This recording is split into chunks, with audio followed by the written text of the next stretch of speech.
Yo, yo, yo, yo, yo, yo, yo, yo, yo, yo, yo, yo, yo, yo, yo, yo, yo, yo, yo. Welcome back to the studio, people. It's Jason Gooner TV, and we're back for another episode of the EPL review show. And this week is match week 8. And yes, we have a lot to talk about. A lot of things happened this weekend. So, you know the ritual, people. As soon as you enter the show, whether you're seeing it on the replay, you're watching it live, night, morning, day, whatever, if your side got 3 points this weekend, I want you to please put the threes in the comment section. Put the threes in the comment section. Put them in there. I'll put mine first. See some tree, yeah? Whole heap of tree.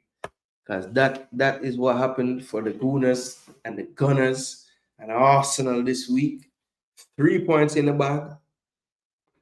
Yes, we're gonna get into the performance, people. We're gonna get into the performance, let you know that yes, we never love it.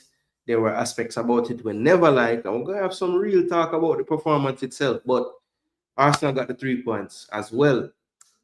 City quietly just going along, getting points. Haaland scoring goals every minute.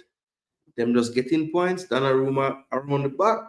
Some clean sheets now for City. So I think they're kind of the forgotten ones right now. People not really talking about Man City a lot. It's kind of strange.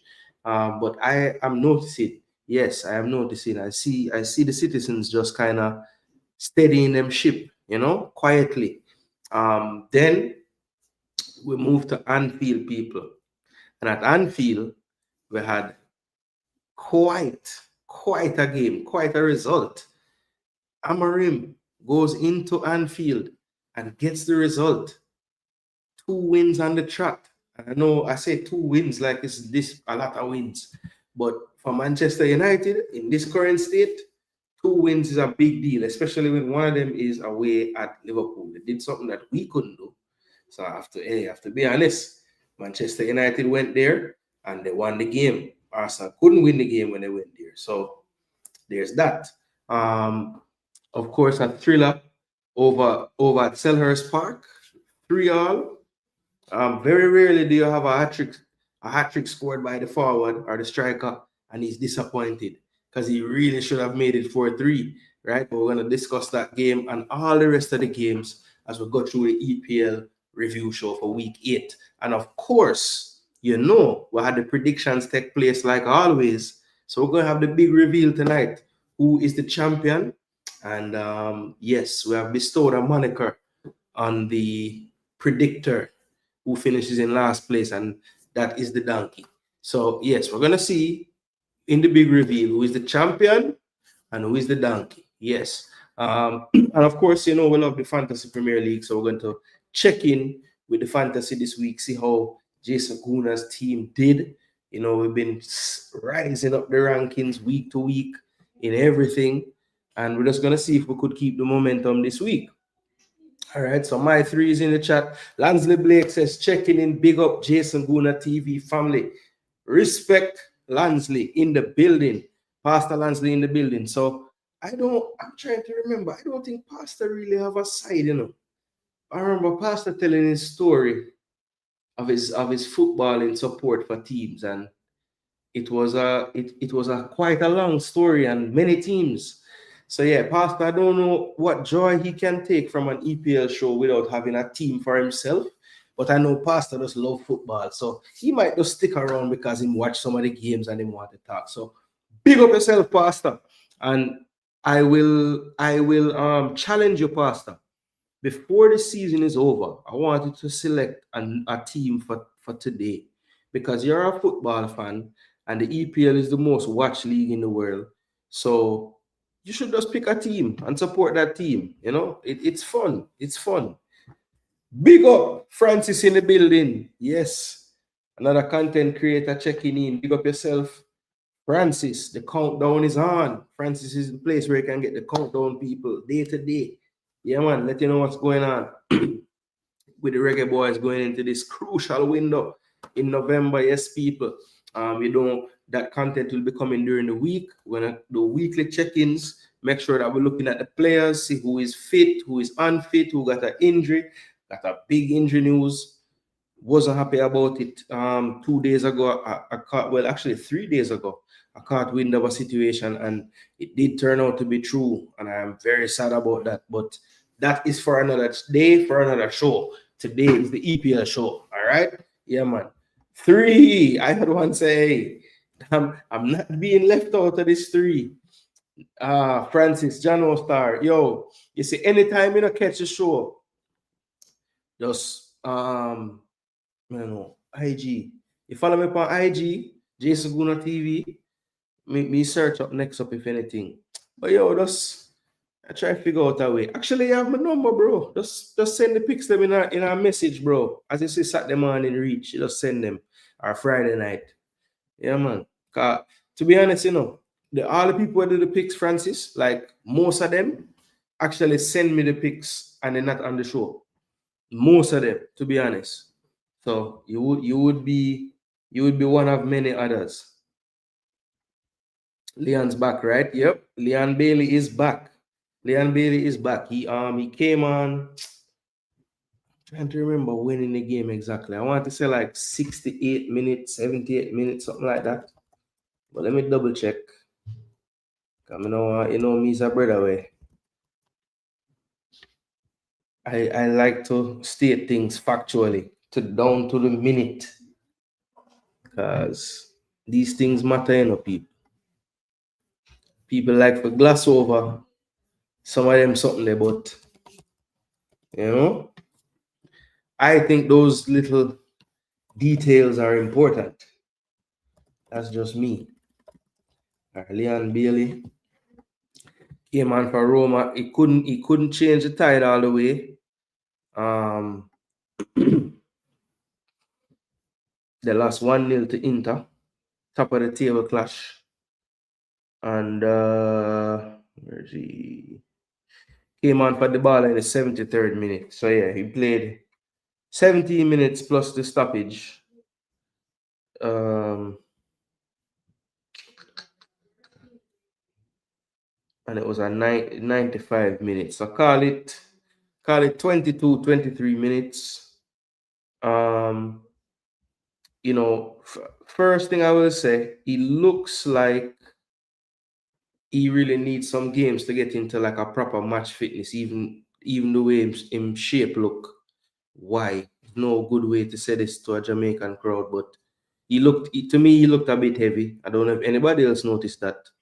I think you could definitely see he was very excited to play. He was very exuberant, wanted to get involved, wanted to get on the ball.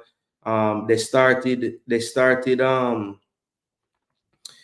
him kind of in a central role, but if you've seen Gasparini's teams play, typically there'll be a striker and there'll be like a double number 10 type of setup. Two attacking midfielders, one shaded more to the left, one shaded more to the right, and they can receive the ball wide, anywhere from wide to central, right? And it seemed like the emphasis was when he first came on to get on the ball centrally and create something from centrally, and the wing backs were getting high and providing the width, and the two attacking midfielders were staying more central.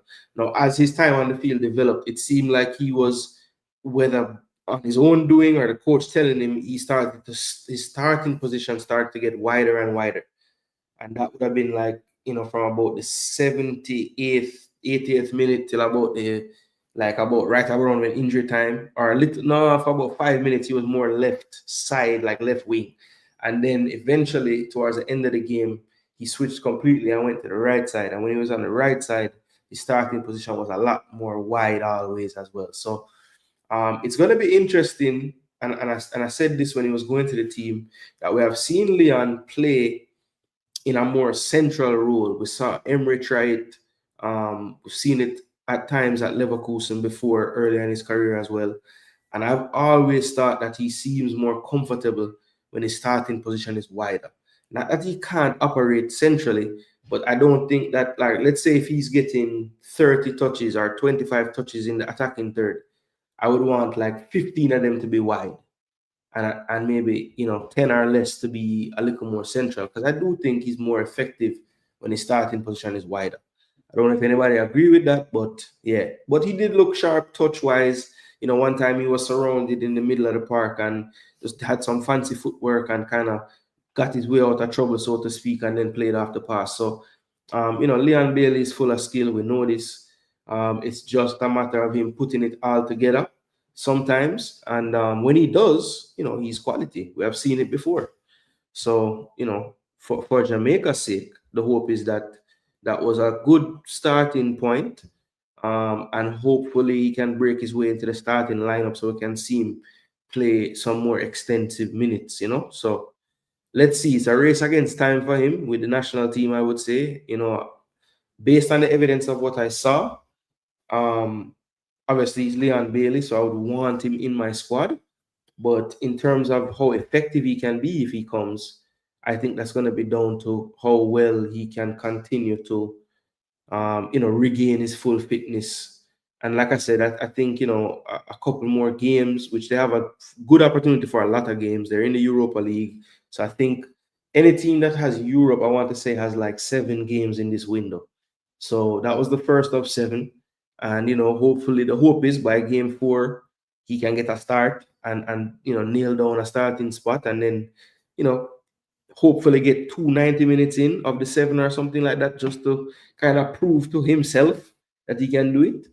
That would be ideal. But let's see how it goes. Big up, big up, big up. I had one bigging up everyone in the building. Man United is my number 1 team. Liverpool 2nd. Man City 3rd. Now, people, you tell me. How can someone have Man United and Liverpool in their set of teams? That is mad. And then City, boy, I tell you. Did you see him? Okay, I just answered all of that. Can't just be mixing blue and red. No, you can't. Bloods and Crips, no. Can't work. Big up, Jordan. Chano Star. How you stay, bro? Everything all right? No, say that the United beating them hot, yo. Okay, so just need playing time and to shed a few ounces. Yeah. I think those things go hand in hand, right? So if him get the time, I would think him going to get back closer to him playing weight relatively quickly, Because it's not like don't take it too far now. I'm not saying he's, oh my gosh, this man put on, but you can tell he's a little bit heavy compared to what his normal playing size would be. And hey, he's getting a bit older too. So maybe we have to get used to this new version. I don't know. But I think it has to do with like lack of match fitness and stuff. And once him get those sprints in him legs and that match sharpness, everything will get sharper. Big up Jason. Hope you are well, brother. Gonna for life. Big up yourself, Yeah, man. Everything is great, my friend. Everything is great. No complaints over here. Family is healthy and good. Daughter going for student class president, and she's going to win because we speak these things into existence, right? But yeah, she has a great chance because I heard her campaign speech, and I've seen her put in the work with her posters and flashcards, and now she's bribing people with things tomorrow now again. So, yo, she's going hard for this thing. So I'll let you know if she won. Indeed, we're not shaming him. I understand. Therefore, playing time will fix it all. Yeah.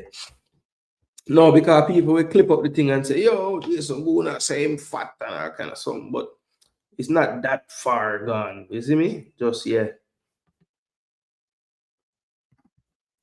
Yeah, man. Good luck. Good luck. Yeah, man. I will let her know that some of the EPL fans them will watch the show. I tell her good luck, I want to say, I think she'll say it's either Tuesday or Wednesday is the actual election, So it's either tomorrow or Wednesday we're gonna know what going on. But yeah, she'll go for student council president, brother. Or student class president, I think. Or something. I don't know what you call it now. I think in my day it was student council president. I remember that. So, I don't know. Anyway, people, good luck to Gabby. I have a lot of faith that she will get the outcome that she desires, All right, let me see now. Yep, here comes the candidate. Messing up my show.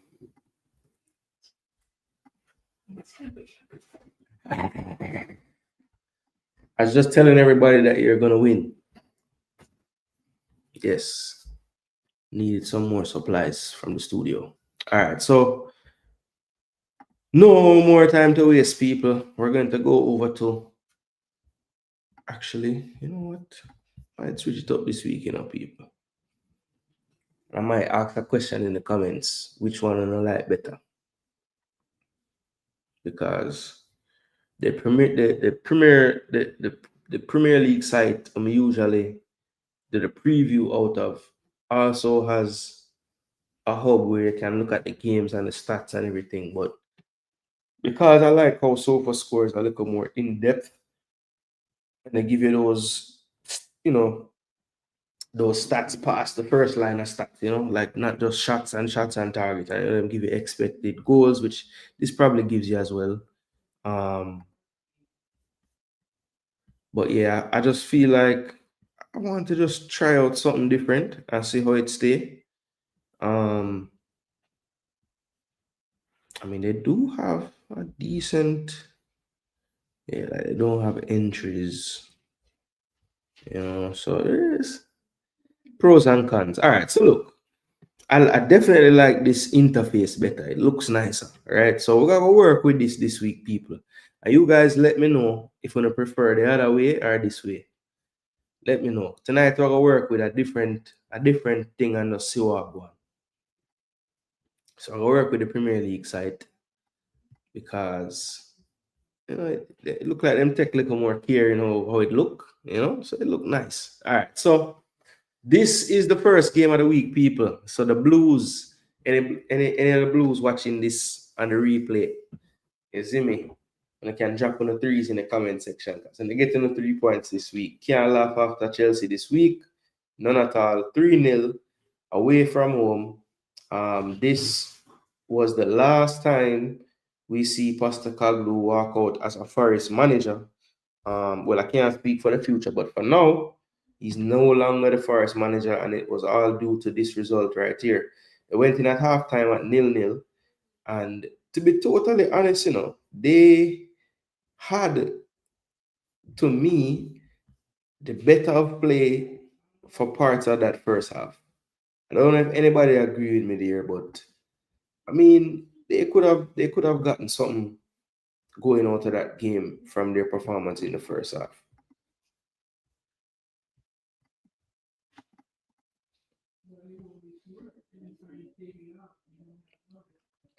I mean, Chelsea definitely. I think the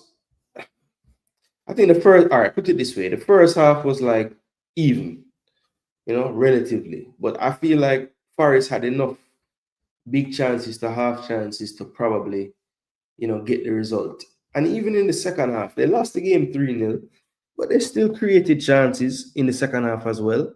All right, first thing, do you think that Ange could have turned it around? Because yes, the results were horrible. When you look at their form, it's pretty much laughable, right? They like how many games on the bounce have they lost? They have lost. I know he lost to Arsenal. He lost to Arsenal. He lost to he lost to Arsenal. He lost in the cup to Swansea. Drew with Burnley in the Premier League. Drew with Betis in the Europa League. Lost to Sunderland at home. Then lost to Midtjylland in the Europa League, lost to Newcastle at St. James Park, and then lost at home to Chelsea. So this man managed what? 1, 2, 3, 4, 5, 6, 7, 8 games, draw 2 and lose 6. So, boy, I think once you start that way, there's no turning back. You know what I mean? But yeah, it was not a good look for him, and yeah, he was relieved of his duties. I think I don't even think that he had Yeah, man, the man lose to Sunderland, brother. But a lot of teams losing to them. So I mean, you can't really disrespect them, you know. It was inevitable for Ange. He's a poor manager. The man said if you give him time, the second trophy, the second year, him get a trophy. And he literally did that for Spurs. You know, he was shite in the league, for sure. Um, but yeah, let's see. I mean, the Nuno way worked for Nottingham last year, and they literally tried to change their whole culture because there couldn't be a further manager like philosophically and you know how they think is the right way to get results for the team is literally polar opposites when you're talking about Nuno and you're talking about Ange Postecoglou, right? It's totally opposite. You know, Nuno does not care about having the ball, none of that stuff. Ange wants to dictate the tempo and the possession. So it's completely different. And you know, to try to have a certain set of players, for the most part, not change a lot of the core of the team and then try to philosophically change so much in one season is crazy. And it was never going to work because, you know, the players were flourishing under another manager. Now, when the season started, there was a lot of bad results for Nottingham Forest, just like with Ange. But the difference is, you know, Nuno came out late last season and said, hey, this we used to talk, this man don't even talk to me again. You know, so something been going on. The manager was put under um you know, he was in a circumstance where it was untenable. He couldn't really function in how it was going on. Anyway, let's look at the stats for the game, people. So it was basically 50-50 in terms of possession. But you see the XG right there. You know, Chelsea won the game 3-0, not taking anything away from them. You know, three good goals as well. Well, I thought Sales was poor on the free kick by Neto. But the other ones just kind of poor marking on set pieces and crosses. And Sales again, I thought was a little poor on the punch out that fell to James. So, you know, Sales' form is one big difference from last year to this year in terms of Nottingham Forest.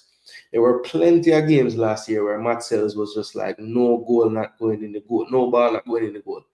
And, you know, because that defense got a lot of praise last year, I think, off the back of what Sales was doing. He was making some incredible saves and his form has taken a dip, and I think so has Forest. You know, it hasn't helped that Mario has kind of had his injury concerns this year. Hasn't really been the same impact from him. Milenkovic, you know, hasn't really same for him. You know, he hasn't been as dominant as he was last year so far, and I think Ola Aina being out hurt them as well. So. Um, yeah, they've had their issues, but as you see in this game, it was 50-50. They had higher XG. Chelsea did have five more shots and four more shots on target. So it shows you how wasteful they were. Um, they did have five corners to Chelsea's two, three saves made by Sells, even on top of the three conceded, and only two saves made by Sanchez, and two big chances for Chelsea and none for Nottingham Forest. And that's interesting because you know what? There's a reason why I've always used this. I'm not. I've already changed my mind. I'm not using this. Good game. Yeah, man. It was a good game. It was a good game. I don't. I mean, Forest got 3-0, you know, but it was to me it wasn't no 3-0 game. You know, Forest posed their own threats in the game. I thought. Um, but yeah, we're going back to old faithful people. I'm going back to the way how I always look at the game. All right. All right. So yeah, 50-50 possession, expected goals, but look at the difference. Big chances, four apiece. And that seems more like it. Like, how could they not give which chance was it again? Bro, there was one in particular. I'm like, yo. Okay, yes. So this set piece at the end of the game, input wide. That was an easy chance. So another one though. Yeah, this Igor Jesus off the post from like 2 yards. And then there's another one too. Nico Williams. Yes, from right in front of the goal, and Gibbs White in the 20th minute as well. That was the easy one in the first half. So they had their chances, man. I'm telling you. And they just could not put them away. Now Chelsea, they had their chances too. Not taking anything away from them in terms of the chance creation. Yeah, this one, Andre Santos had a good chance. Just put it wide. Achampang scored. Neto scored.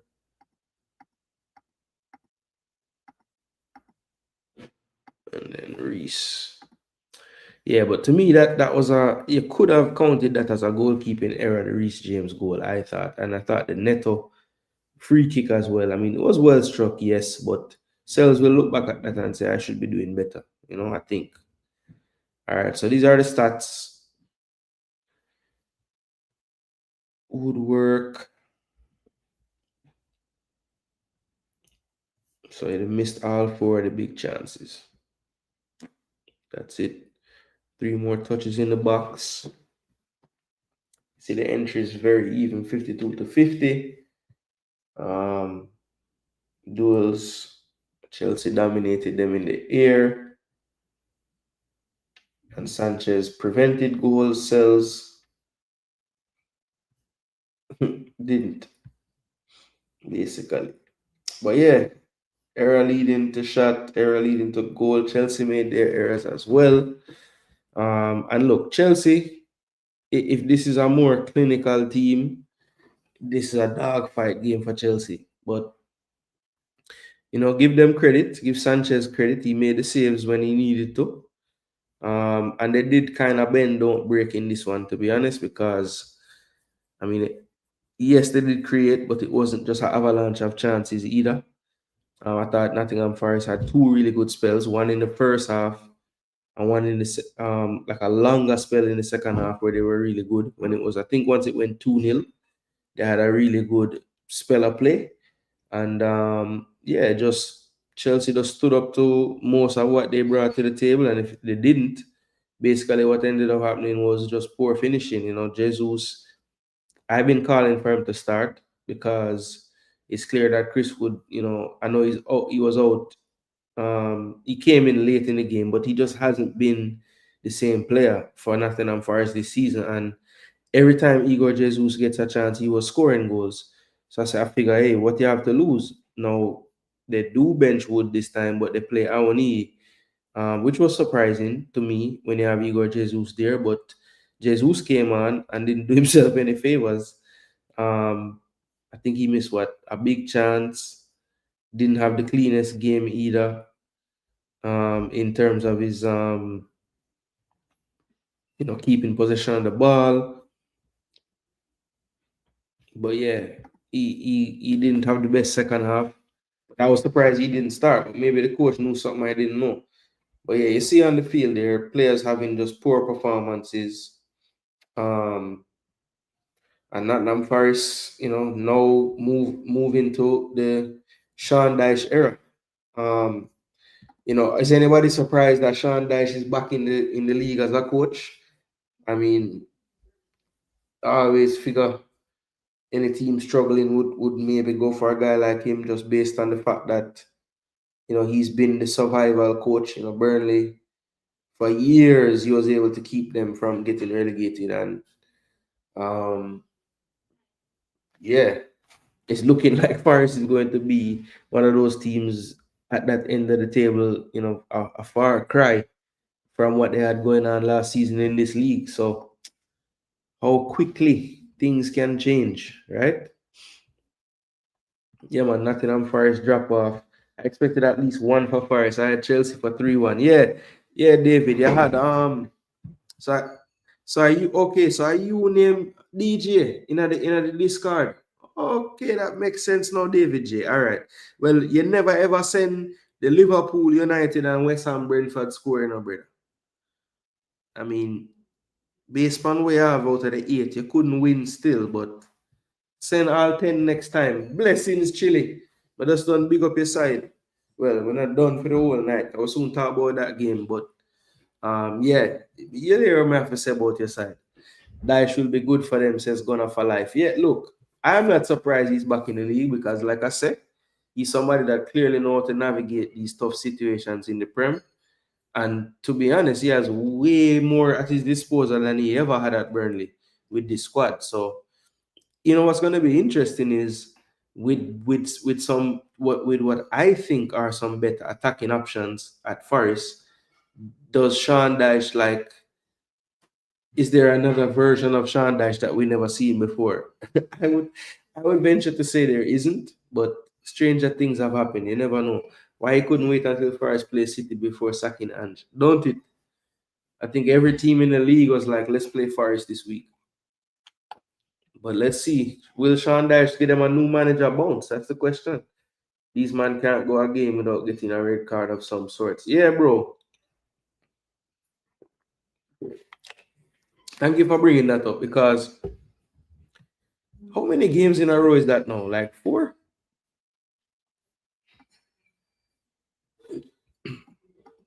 Let's see.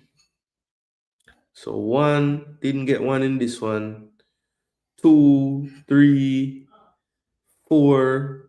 So 4 out of the last 6 games, them get a red card. Yo, the man them a move so. Oh, the man them a move so. Yeah, Gusto got 1 in the 54th, 1 late in the game. And it was petulant too. It was so unnecessary, the second yellow card. Like, I mean, why? You're up 3-0, bro. Just chill. Didn't send all the games, rather be the done of the week than the donkey. Hey, but when you don't send all of them, you can't be the done. You can't be the done.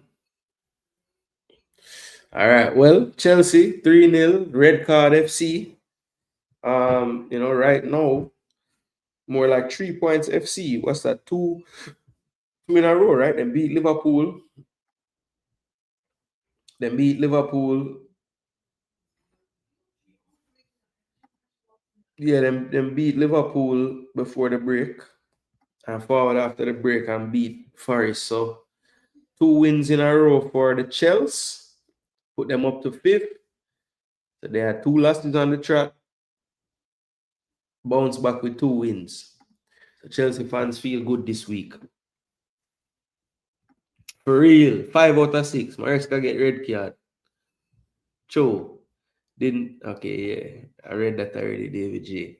All right, so cool. So that is Chelsea Forest. As I said, good game, entertaining game. The biggest talking point from the game, obviously.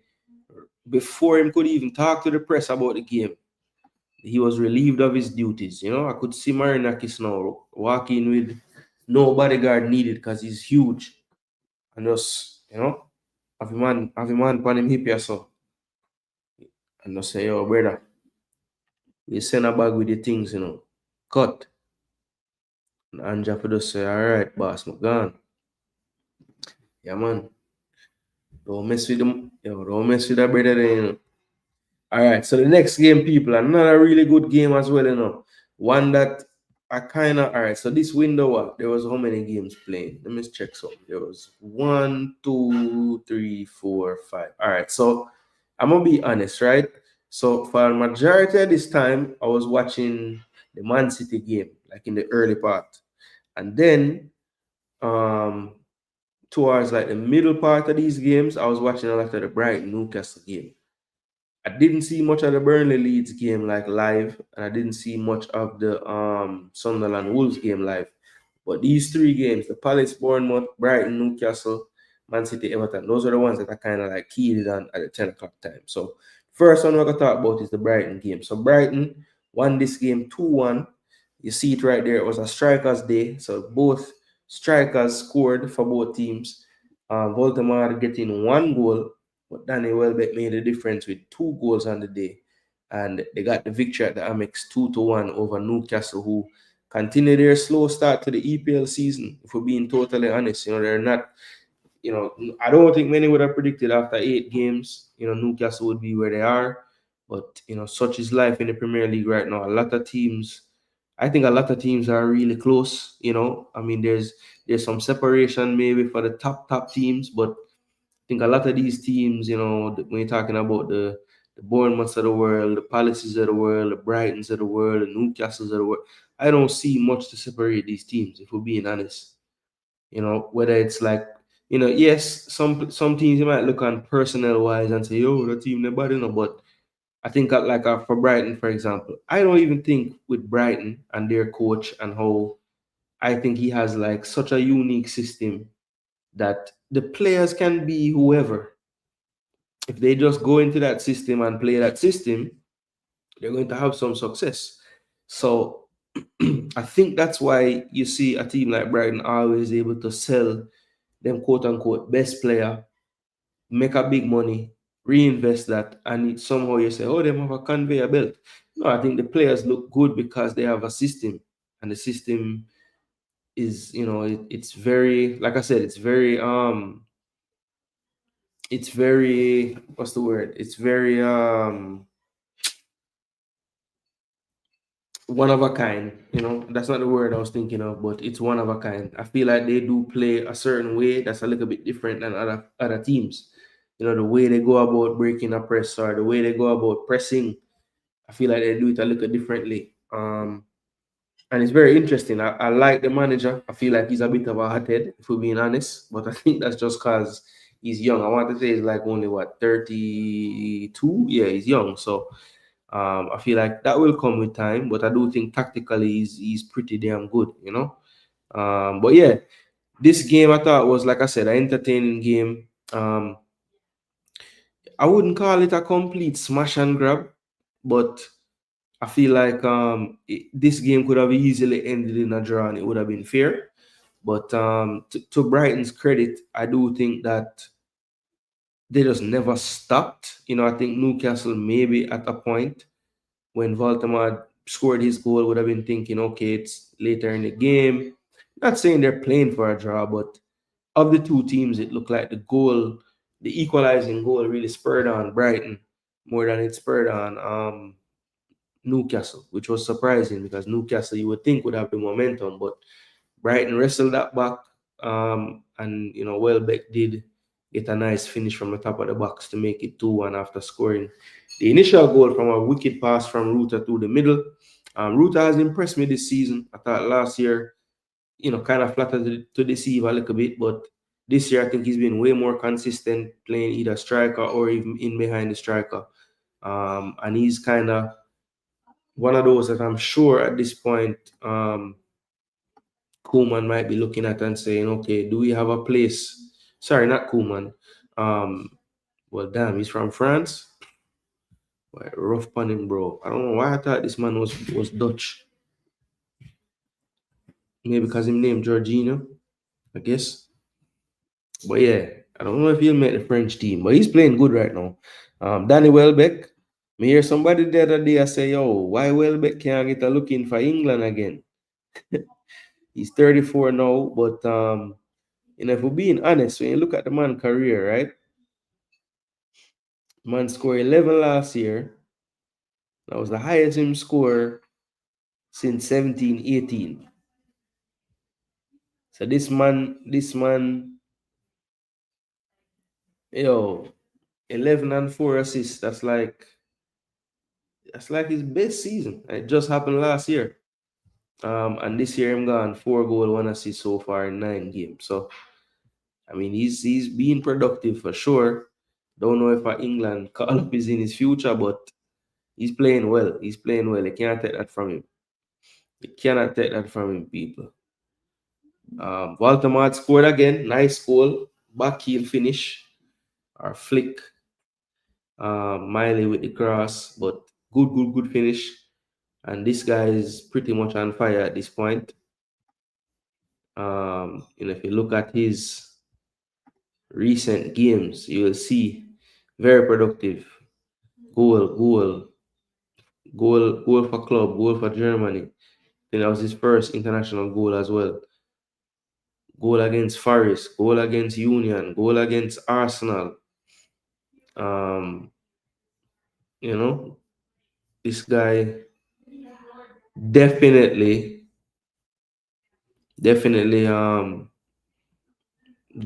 having some good return on investment so far. Goal against Wolves, assisted for Germany, and then he's back at Stuttgart playing, and he scored in that game too. So yeah, Baltimore looking like a decent buy. Some still arguing that maybe in the run of play he's not the most effective. I happen to like him. I think he has very good touch for like his size. You wouldn't kind of expect him to be so fleet of foot, but even just from the finish, for him to start his feet out at such close distance to the pass and improvise to the point where he just was able to figure out how to redirect it towards the goal. And yeah, that's one of them ones where it might look easy, but that's not an easy finish at all.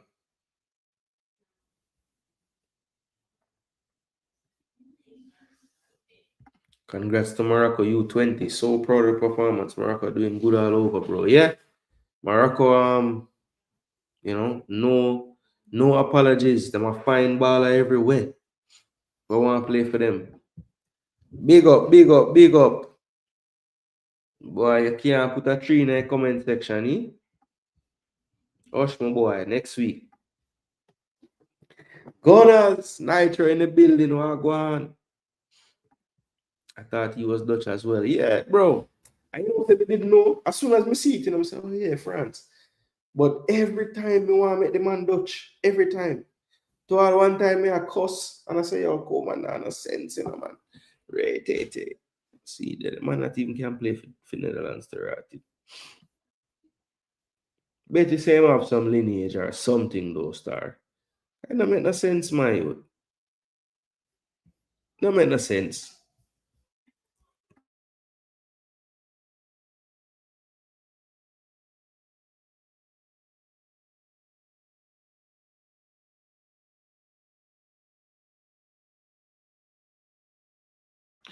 Yeah, people, sorry about that. But yeah, Brighton get the result, people. I mean, should we be worried about Newcastle's form in the league? Like, is this what the Premier League season gonna look like for Newcastle this year? The last time they were in the Champions League, they really had some issues as far as keeping their league form up during that season. Are we looking at a part two for that? Because my thing, the midfield three, this midfield three is pretty much what the coach play. And these mans play all the time, every game, whatever. Now, in this particular game, I think Eddie Howe makes these changes for Joe Linton to come off, Tonali to come off here, and Bruno here with an eye to the game in the Champions League. These are substitutions, in my estimation, that if they don't have a Champions League game, he's not making. Definitely not Joe Linton at halftime. I can't see it unless he had a yellow card, which he didn't. But that is him, and that's his way of knowing and realizing to himself that, look, I can't kill out the players. We have another game. I'm going to expect them to play the Newcastle way, which is a very energetic style, physical style. I need to find minutes to rest these guys so that they can give me their optimum performance. But the problem with that is, when your engine room is as vital to your team as this three is to Newcastle, taking one of those cogs away right when the second half start, not something I would do. Now, Lewis Miley played well, got an assist, good rating, everything. But something changes in that midfield when Joe Linton isn't there, and that is that ability to win the ball, but that ability to have this presence that's not going to allow the other team to do anything in that area. And like I said, Lewis Miley, very technical, silky, but he's not Joe Linton when it comes on to what I think is their true superpower, which is that midfield power that they have. So yeah, once you mess with that three right there, the effectiveness goes down, I think, especially in what they thrive in, which is winning the ball back and transitioning. I don't think you win the ball back as fast when you take a Joe Linton out the team. So Eddie Howe has a lot of work to do, I would say, and I think he's gonna have to find that balance. That balance word I love to use in football between the rotation and making sure you're picking a team that can win the damn game. Brighton just kind of going about their business. Another team that maybe is doing it a little quietly. People not really maybe paying attention to what they're doing, but they had that big win against City this season. I think this was a great win for them as well. A lot of times last season this would have been a 1-1 draw for Brighton, but they have had a few of these 2-1s now, and like I said, I have a lot of time for this coach, a lot of time for this club in general, because I just think they are very good at maximizing on the talent that they buy, by either by developing them and them selling them for massive profits. And also I respect the fact that since I've really started paying attention to Brighton, they have picked two coaches. De Zerbi, who I think is a top manager. I know some people don't like his attitude and things like that, but tactically, I think he's very, very astute. And then you have Fabian Herzl now. Pretty much almost identical profiles in terms of, being younger coaches, a bit fiery on the touchline, but one thing that is definitely a theme over both of those coaches is their what looks like great attention to detail and tactically innovative is what I'll call it. So and that kind of ties in with the type of players that they're getting younger players that maybe you know it, you can kind of mold them a bit more than say more established players. And I think for their system to work, you do have to have those players that are a bit of a sponge at the moment and maybe just will take direction a little bit better than someone who's maybe played for a longer time. So Brighton, as I said, the club that I think is a great blueprint for developing talent, and they have a great eye for it, and they continue to do it. Ayar is a player that I didn't know about until he was playing here. He looks very solid. Baleba, obviously I didn't know him until he was at Brighton, and they're notorious for that. You don't know players, or you may know of them or you heard them a few times or whatever, but they don't really get ready-made players, bro. They get players and they make them better. They have to give them credit for that. All right. So let's see. Can't say the same for other strikers that joined the new team this summer. Bill, man. Yo, don't you stay there. Man, never get 5 points something this week. Yeah? Improve. Bless up Jagan. So I'll go on.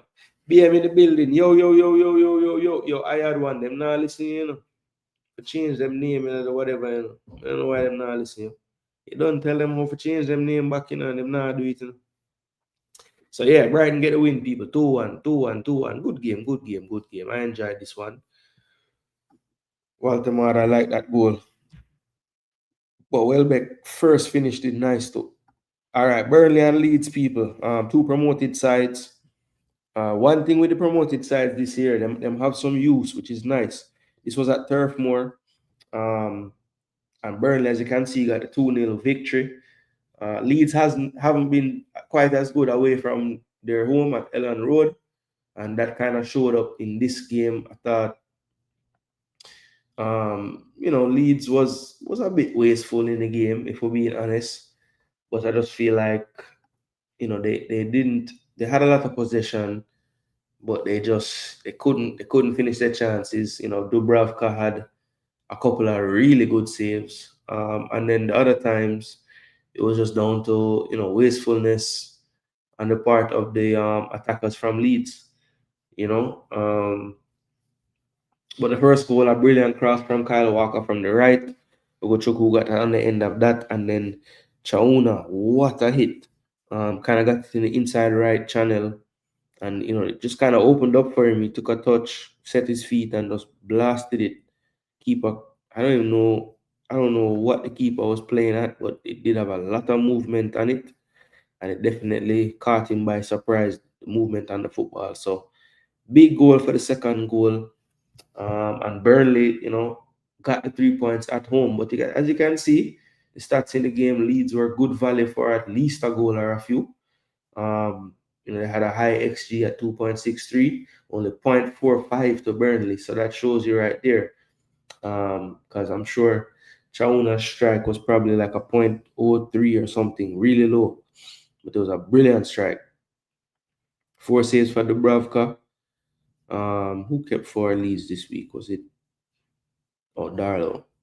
Yeah, Darlow was doing well, but it's a couple game now, the man of the foolishness. So let's see how that go. Perry's still injured. They still have Melier, who used to keep for them last time they were in the division, but he has since become the backup. So you see the total shots dominated by Leeds. Shots on target, 4 to Leeds, 3 to Burnley. Leeds hit the woodwork. I think that was after Dubravka save, if I'm not mistaken. 3 shots outside the box. Okay. Big chances scored. 1 big chance scored by Burnley. All 4 of the big chances created by Leeds missed. That is really and truly the story of the game right there. But Burnley doing what promoted sides need to do, and that is get 3 points against fellow promoted sides in the Premier League. And they did get that done against one of them this time, and that was Leeds. So Burnley 2-0 winners over Leeds. Anybody with a clean sheet bonus, just a bonus in the comment section, because we do have Dubravka in the fantasy team. So big up to Dubravka, get the clean sheet, and you had a lot to do with it. And yeah, we're thankful for the points that they got us. All right, Crystal Palace and Bournemouth. This was definitely excitement-wise the best ending to a game this week, I thought. Um, yes, the Liverpool, the United goal was huge, but I think because all of this stuff happened so late in the game, I still feel like this was the maddest ending of the week. So 3-3, this one ended, people, 3-3, and it was a really entertaining game. As a matter of fact, I actually went back and watched this game in full. I saw a lot of it during it, but I had to go back and see everything because you could tell that it was a game where both teams were in good flow, and both teams, were making chances. Now, Palace did make more. They had 7 big chances to 3 from Bournemouth. You see the expected goals Palace side a lot higher than the expected goals for Bournemouth. More shots. Bournemouth keeper made more saves, of course. 4 yellow cards for one. 7 shots on target for Palace, 5 for Bournemouth. Big chances scored 3 out of the 4. So that was really where the game was won or drawn right there. And they didn't miss any of their big chances. They got all 3. So Bournemouth, definitely the more clinical team when it comes down to finishing, because Palace could have been out of sight.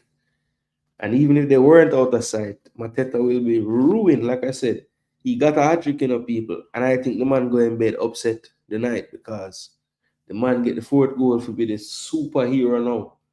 4 goals in a one game, winning the last minute with a header. And he just couldn't redirect it down enough, man. It just sailed on him. And that was his opportunity to win the game. But it wasn't meant to be. But a hat-trick for Mateta. So all those FPL managers were still loyal to the ball, and them got paid out. So my loyalty got paid out by Mateta because trust me, I was going to replace him for sure. What's going on with Pinnock? Question mark. Pinnock turned bench captain at Brentford. I mean, I tell you the truth. Walker assist is good to see, I guess. Yeah, that was a rotted cross still. Man, I like very good cross. All right, so Crystal Palace and Bournemouth was a madness. That's all I can say. Palace should have had more chances. Probably should have won the game, but Groupie got the start. Because I think my boy out.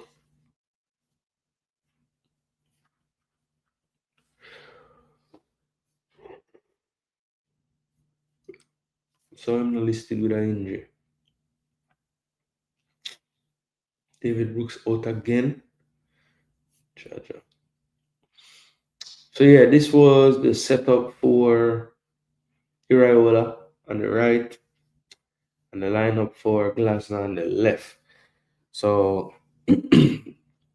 Crystal Palace right now, one of them teams where pretty much the only position I would say is kind of like not set in stone is the Kamada, the position where you see Kamada. I think Wharton is going to be in there if he's fit.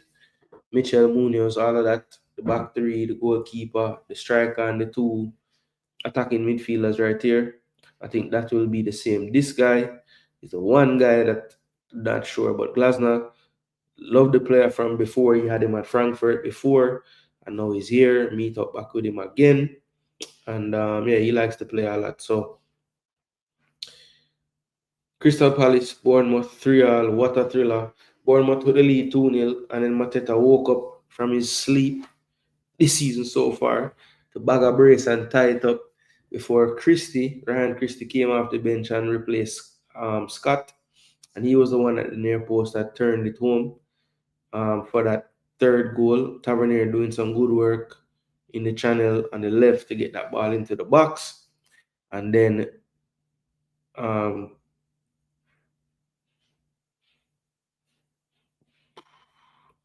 and then 97th minute penalty given against Bournemouth. It was I think Diakite committing a foul on Mark Gay, and it proved to be a costly one. That's probably what brought him down to the 5.7. When you commit that penalty, it's tough to get a good rating. But 2 goals for Krupi, 3 for Mateta, and of course Christie, as I mentioned before. Thought he had won Bournemouth the game before. Another fight back from Crystal Palace. So interestingly, Glasgow with only one sub. So he was saying he needed players pretty much right up until the end of the window. They didn't really get him one. Well, they got him one. I think Pino came in. That was a good signing, I thought. Good player. But Bournemouth, you see there, freshening it up from the 67th minute onwards, a little bit different from Oliver Glasner on the Palace side. So Bournemouth, they thought they had gotten the 3 points, had them right up there in the mix at the top of the table, but no, Palace came in, spoiled the party, and Mateta with the hat trick, and he was still disappointed, people. Still disappointed. But yeah, good game of football, a lot of action. Um, I think I can live with the penalty. I mean, I know it's late in the game, and sometimes those corner calls can be a bit arbitrary. I see a man do it 5 minutes ago, it never call, and then now it calls. So, but I do think that it was the right call because he just basically, if he had at any point looked back for the ball or tried to locate the football, I think maybe he could have gotten away with it. But yeah, he just never. He had one intention to just stop that guy any means necessary from getting to it, and it was just too blatant. But yeah, Mateta did ball out this week, but he will give it all back for score that last header there. Well, he couldn't give it all back because then it would only be 3-1. Bless up DJ Gigs. What go on, bro? We figure out who the DJ was in the Discord. Bless up, bless up, bless up, Joseph. Bless up. What go on, bro? Hope all is well. Hope if you're traveling, hope everything is going well for you on your travels, my bro. Yo, yo, yo, yo, yo, yo, yo. Big up Float in the building. Yeah, man, checking in. Munoz has been the best player at Palace this season, in my opinion. Good shout, good shout. Trying to think. I think the back three has been good. I would say Henderson, but he had like a couple of little ropey things at him though. So I won't say Henderson. And can I pick out one of the three in the back three? I mean, I guess Gahey. but I think Lacroix has been good too, and Richards, to be honest. So I won't say one of them. I think them all three work well. Um, so yeah, it might be right, Munoz to be between Munoz and I guess Wharton right now. But yeah, good shout. I could definitely see Munoz being one. But yeah, 2 assists last game too. I know. All right, so then give him one. Hmm, interesting. So Crystal Palace, Bournemouth 3-3. We'll see in a little while what that does to the table. All right, next game now, Man City and Everton. Now this game, Erling Haaland, 2 goals, 5 minutes apart, another day at the office. Quick, easy, breezy, done. And that's kind of how this one was. Everton could never really get like a good grip on the game to have any sustained pressure. So everything was just kind of, every long intervals of possession and near chances for Man City, and then Everton would try to get the ball and counter. It wasn't really working out. They did have a decent XG right under one, but look at City there, 2.38. So they definitely could have had more goals. 6 big chances them create to just one for Everton. Shouldn't be hard to find this one either. Yeah, it was this. My God, bro. When I saw this, I said, oh no, this is a clean sheet today for them. Oh yeah, these shots. And the guy was like the only bright spot, man. This guy have some touch and some turn, bro. Next level. Yeah, man. In the eye, big ball of that. 7 shots on target to one.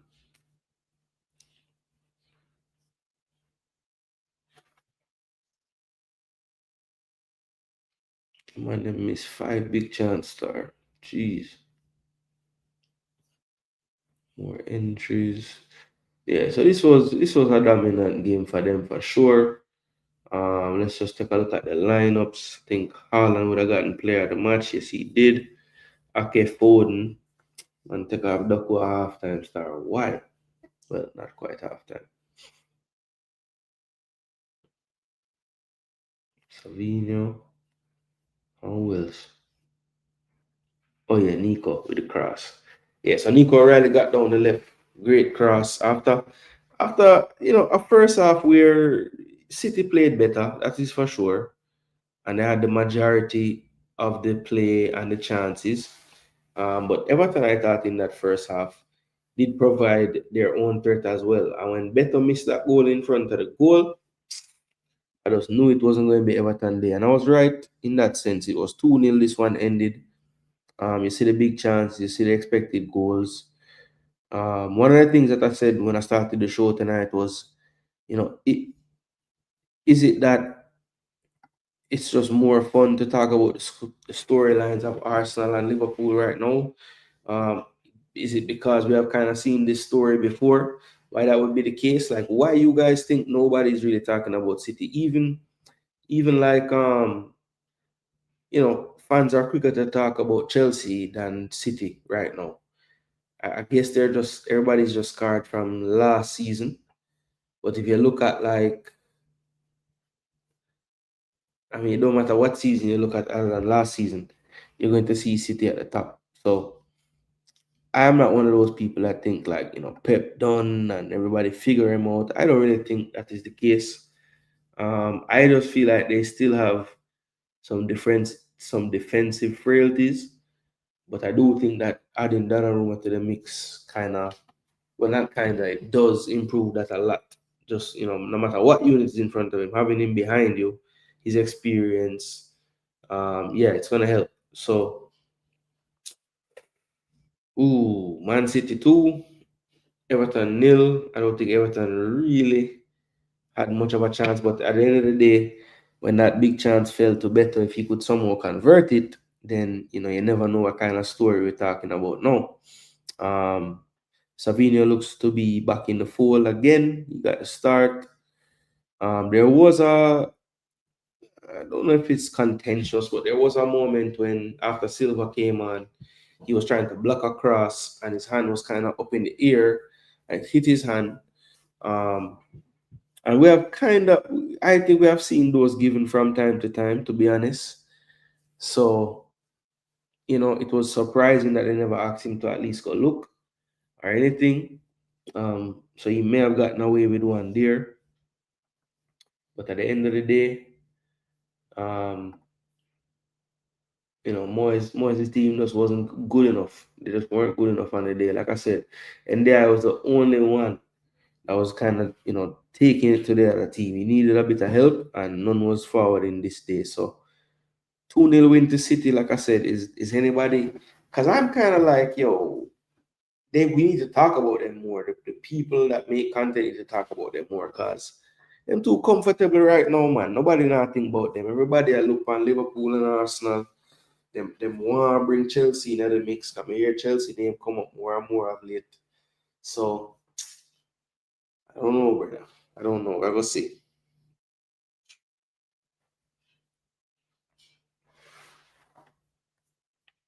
6.4 for Nico G is a disgrace from SofaScore. He had a good game.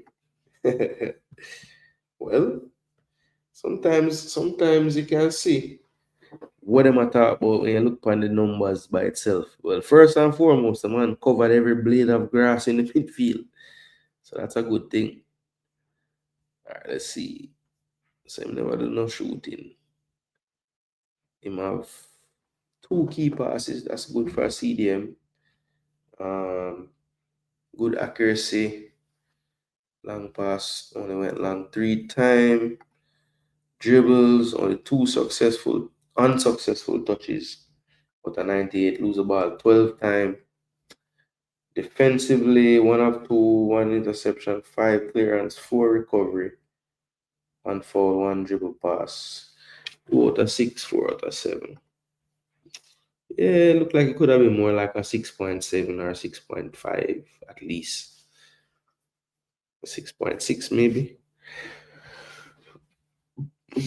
But yeah, City moving right along, people, because I think they're 3 points off the top in second position. And this is their recent form. Since that Arsenal draw, they have, advanced in the EFL Cup, and they won a Premier League game 5-1, drew in the Champions League, won 2 more Premier League games now before the window, 1-0 at Brentford, and this past Saturday, 2-0 over Everton. So, yeah, Pep Guardiola and his charges flying under the radar somehow. But we're gonna load up them thing, man. Make them start feel some pressure like everybody else. Lacroix Heritage is from Guadeloupe. I thought Haiti was going after him. That's what I had read. Bless up, Texican. Yeah, man, take time on the road. If you're on the road, my G, I have seen on a few streams a person with the name DJ. Don't know who the person. Well, no, I figure out say the person who me there talk about the other day was a brother named David J. Because him just tell me say him name DJ in the Discord. Haaland for missing his chances and making sure that my prediction was spot on. Yeah, man, that's even a shout out the perfect score them. All right, but miss the Brighton Newcastle game. Game Birds and Jaguars had it perfectly. So did Pristine, right? And then let me see. And then which other game? Okay, so a lot of people got this City game. So big up to Mas. Anyway, you got this 2-0 City game, right? At Chile as well, bigging up Haaland for that. Game Birds, another one, right? In that one. And also Pristine again. Got that one right. And that's a different game. Yeah, so a lot of people went for the 2-0, and that's what it came through. And yeah, they won't remember this one for long in terms of City, but it was pretty dominant. They were never really threatened. at all, I didn't think. Sunderland keep on rolling, people. 2-0 over Wolves. Goals courtesy of Nordi Mukiele in the 16th minute. Some lovely play from Sunderland. 1-2s on top of the box, interchange. Good, a bit of luck on the finish, but I think it was just good football overall. Probably deserved that bit of luck at the end. And then Krejci, unfortunate own goal on a counter attack. Everybody upfield for Wolves just about, and a dangerous ball coming across his goal. And he, really, I mean, he had his head down in the dirt afterwards for a long time, because I think, he probably could have done, obviously could have done way better, but I don't think he just snatched at it. It was tired legs, and it was just one of them seasons so far for Wolves where that bounce just ends up right in the corner of the goal for the keeper not to reach it. But Sunderland got another win, 2-0, and this place, people, it's becoming that fortress that we thought Luton Town might be. Now, obviously, Luton Town is a totally different atmosphere. Stadium of Light is, much bigger for one. Obviously, it's a stadium that has hosted many Premier League matches, so no stranger to this level. And yeah, I feel like Sunderland is looking like they're serious. I almost keep expecting them to falter at some point and drop points here and there and all these things, but no, that has not been the case. Sunderland, they keep on winning. They just keep on winning. And for Wolves, they keep on losing. It's been an issue for them. Literally, they just extended the manager's contract. Vitor Pereira, I thought he did a great job when he came in last year.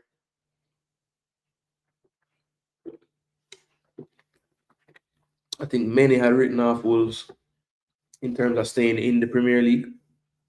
And Pereira was able to get a tune out of them at the right time to just see them over the line and stay in the Prem. So we know that he can do the escape, but can he do the escaping when it's him get them there? I don't know. We're going to find that out, because if this continues over the next 3, 4, 5 game weeks, they're going to really have that time where they really have to say to themselves, we need to do something about the situation if we want to stay up. So some would argue maybe we're already there, but I think 8 games in is a little too early.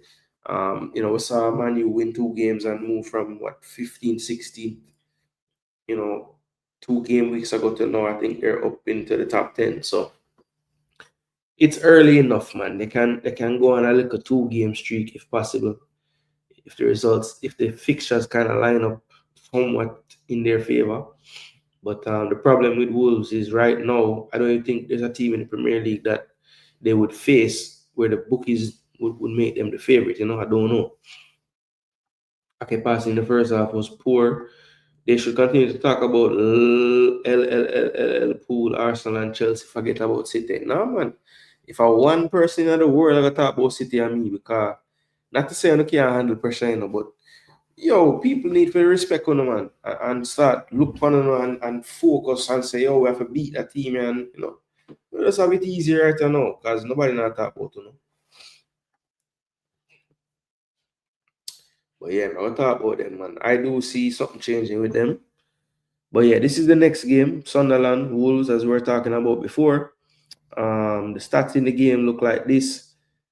More possession to Wolves, slightly more expected goals as well, but they couldn't create any chances or big ones. Had double the shots. One more on target. And then when you look at the big chances, none created by Wolves. They had 18 more final third entries, way more pass. But the numbers that are the most crucial are right here. And that did not go in favor of the team yet to win a game in the Premier League. Thank God for the 2 draws that they got. All right, last game Saturday, people, involves the big bad Gunners. So Arsenal went to Fulham And if you look at the head-to-head of these teams, you would have known that this hasn't gone so well at Craven Cottage for Arsenal of late. So last season we got a point out of it. Season before that we lost 2-1, and that was New Year's Eve. I remember that. Mash up the whole of New Year's night.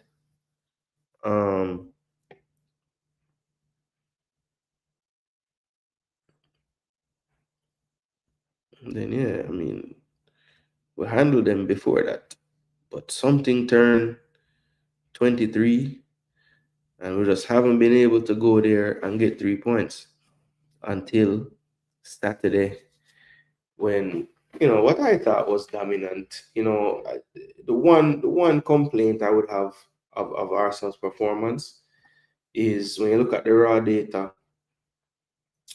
For the dominance we had in terms of possession, territory, everything. I would love to see this number approaching 3. And I would love to see this number approaching 5 or 6. Am I being greedy? Yes. Do I have a right to be? Yes. Because everybody say we are the favorites, everybody saying this and that. So my expectation needs to be changed. I need to look at it like this performance, while serviceable, and we got 3 points, great, but how can we get better? And to me, it just comes down to the creation of chances. Now, to be fair, in this particular game, let me not talk about that yet. Let me just go through the stats. No saves to make for Raya. I don't think they had a shot on target entire game. No, they didn't. I mean, their XG was what? Below 0.5, about 0.44. We were at 1.87. So really and truly, you should be having 2 goals with that XG, but now kill them for that. We had 5 shots on target all game of the 16 we took. 7 off target and 4 blocked. Okay. So missed 2 of the 3 big chances did Arsenal.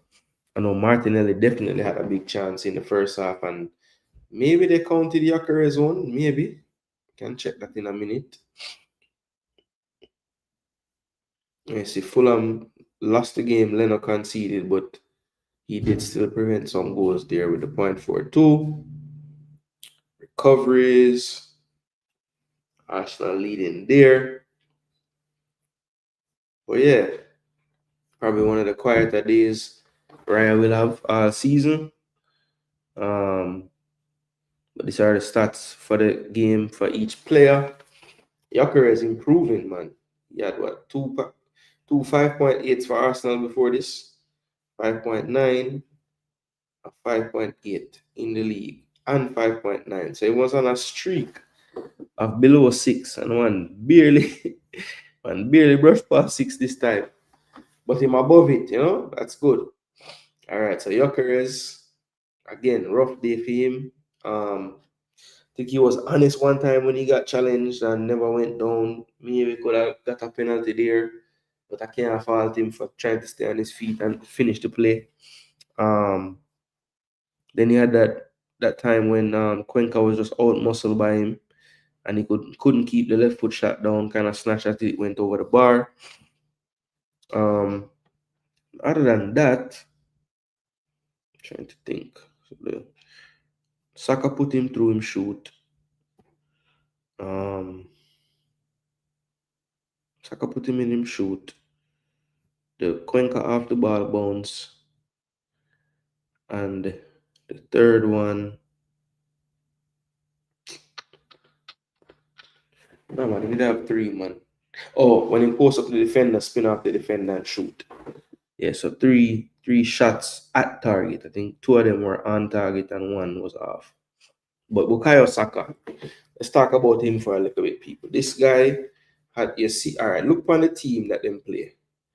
Now you tell me which player on the field it looked like was marking Saka on the day. Just look at the ratings themselves, bro. Ryan Sessegnon hates Bukayo Saka. Zine, either that or I severely respect him, because Saka deal with him away. This was like, this to me, in this game, was the fittest I've seen Saka since him come back, for sure. And it was shades of like the original Saka from Emery days, the way how the man a dribble and go past people. It was very good by Saka in terms of dribbling. Passing and dribbling did really well. Defensively, not so much. So I always need to work on. But yeah, Saka, yeah, man, he was creative, getting into opportunities, play good, man.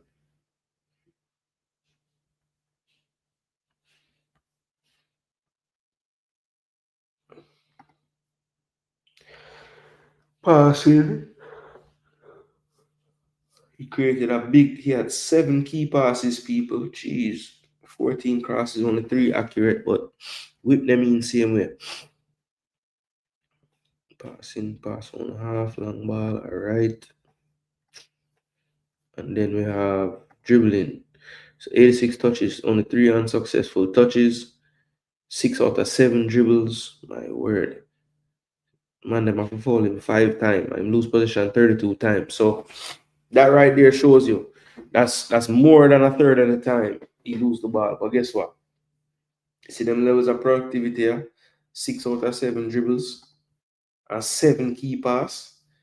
If you can give me 6 key pass a game, you can lose the ball 50 times. Well, not 50, but you get my idea. And defensively, I've never given no ratings, but he wasn't bad. 13 for 20, 1 of 1. Did have the error leading to shot that kind of brought it down a bit. Dribble pass twice, but they make only for recovery and clearance. That's good. And they make a tackle. But yeah, Saka looked like he's approaching back to his best.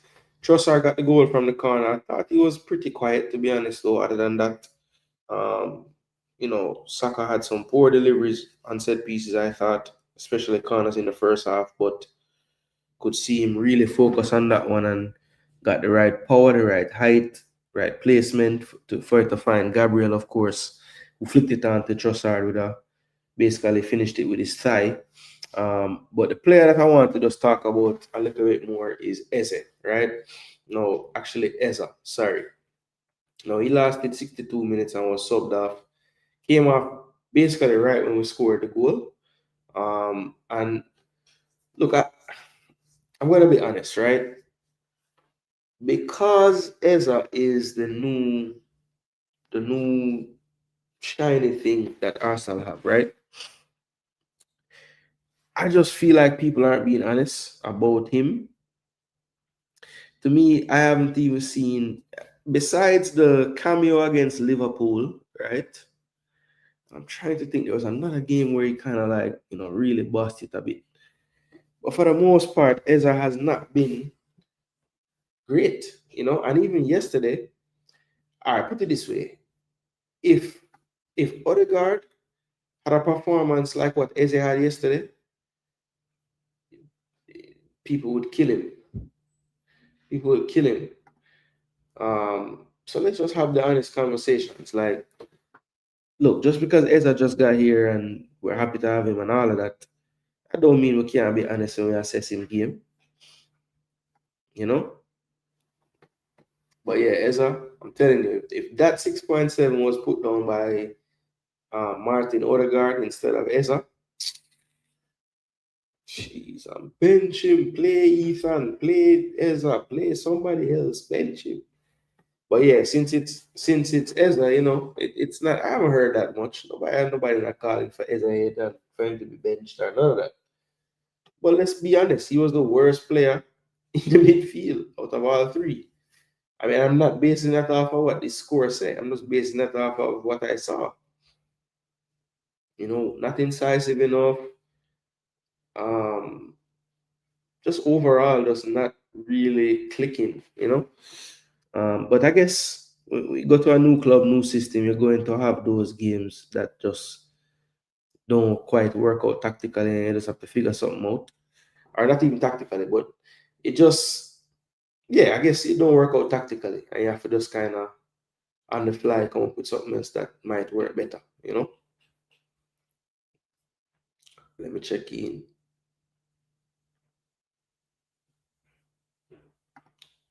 Who's hot, who's not? Arsenal Gunners are hot. Liverpool is not. Yeah, man, that's a fact. Big up 1-1. What go on, bro? Yeah, man, I'm glad. I'm glad say you're forward on tonight, man. Big up yourself. We don't create enough. Most coaches have no common sense, so the corners work. But the minute coaches find some and start marking instead of zoning, doing zonal like idiots, we are in trouble unless we improve. Well, look, we created 3 big chances according to the statistics, right? But what I want to do is like scrutinize the shots we actually take. So we took a whole gang of shots, right? Saka, this was blocked again. Calafiori, blocked.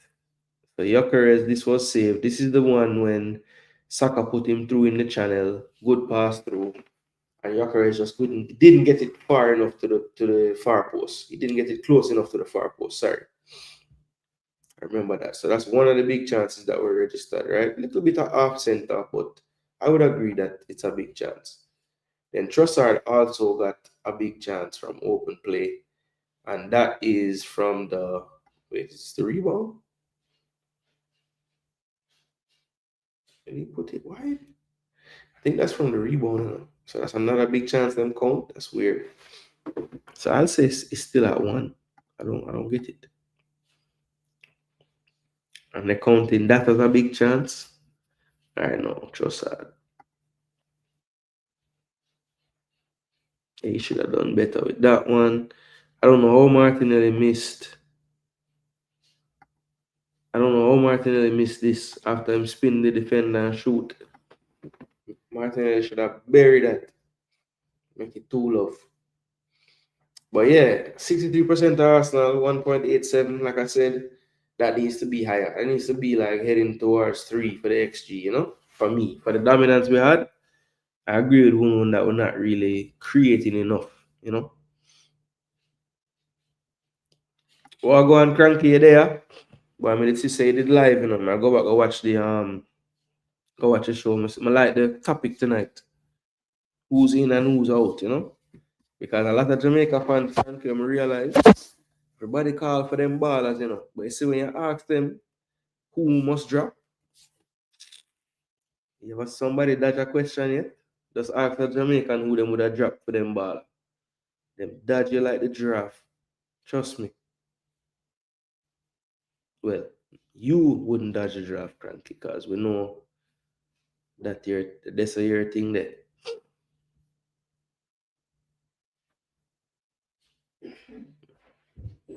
As they're struggling, not as free as at Crystal Palace. Well, Cranky, it has to do with how teams set up against you. Against Crystal, when he's at Crystal Palace, teams are like, oh, it's Crystal Palace. We're going to go at them. We're going to attack them. Well, guess what? That creates space. Arsenal plays what? 16 opponents in the league, 15 opponents in the league that basically are going to, for the most part, get behind the ball and get into a good shape to face us. And that freedom in 2 ways, because his role at Palace was a lot more free than what his role at Arsenal will be. And I think a part of that is I think Arteta thinks if he plays Zubimendi and Rice, he doesn't necessarily have to have Rice stay in that pivot area. He can do what he thinks Rice is good at, which is kind of get involved a bit high forward as well, further forward as well, maybe, you know, get into the box late and crosses, things like that. Where I happen to think that Eze's best performance when he was in the midfield and not out wide was when we actually played with a double pivot, like 2 actual guys that were sitting, and that was Rice and Zubimendi. And when Eze had that type of role, he was able to kind of, you know, drift inside left, drift inside right, stay really central, you know, go beyond the strike. I mean, it just seemed like it seemed more natural to him. But right now, as the way we're playing, for the most part, Zubi's a lone 6, right? And Rice does come back and build the play sometimes, but most of the time, the one staying. And they kind of, to be fair, Zubi and Rice kind of like change places doing that, you know. It's just that Zubi does it more often.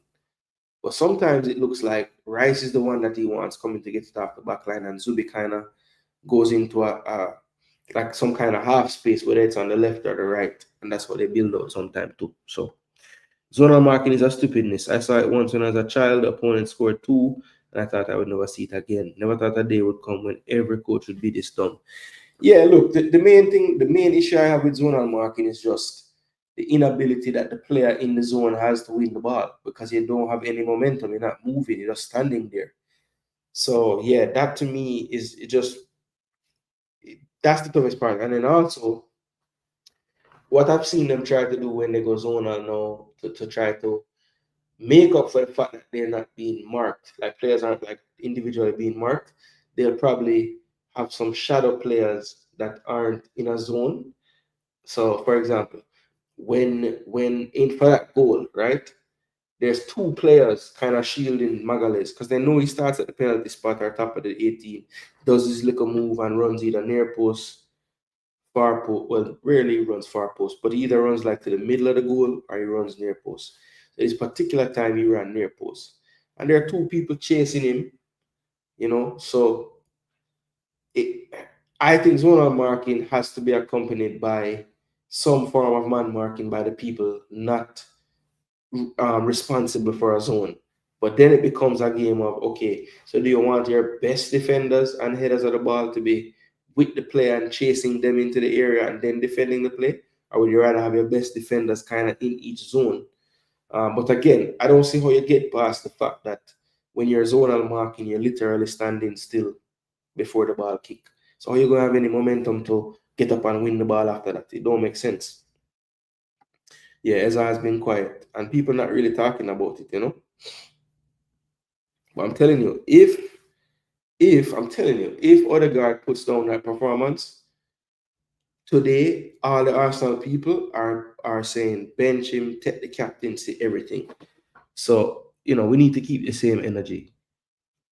Ezra hasn't been good, and I even heard big up to BBK Sports, but I was watching this show and I never had time to comment because I think if I had commented what I was thinking, it would have been a convo that I couldn't keep up live. So I never want to comment. But I think he was like saying basically, a part of why Ezra was so poor is because Arsenal's attacking is just poor, and it's a system thing. It's Arteta's fault, and I'm like, bro, that don't make sense really and truly, because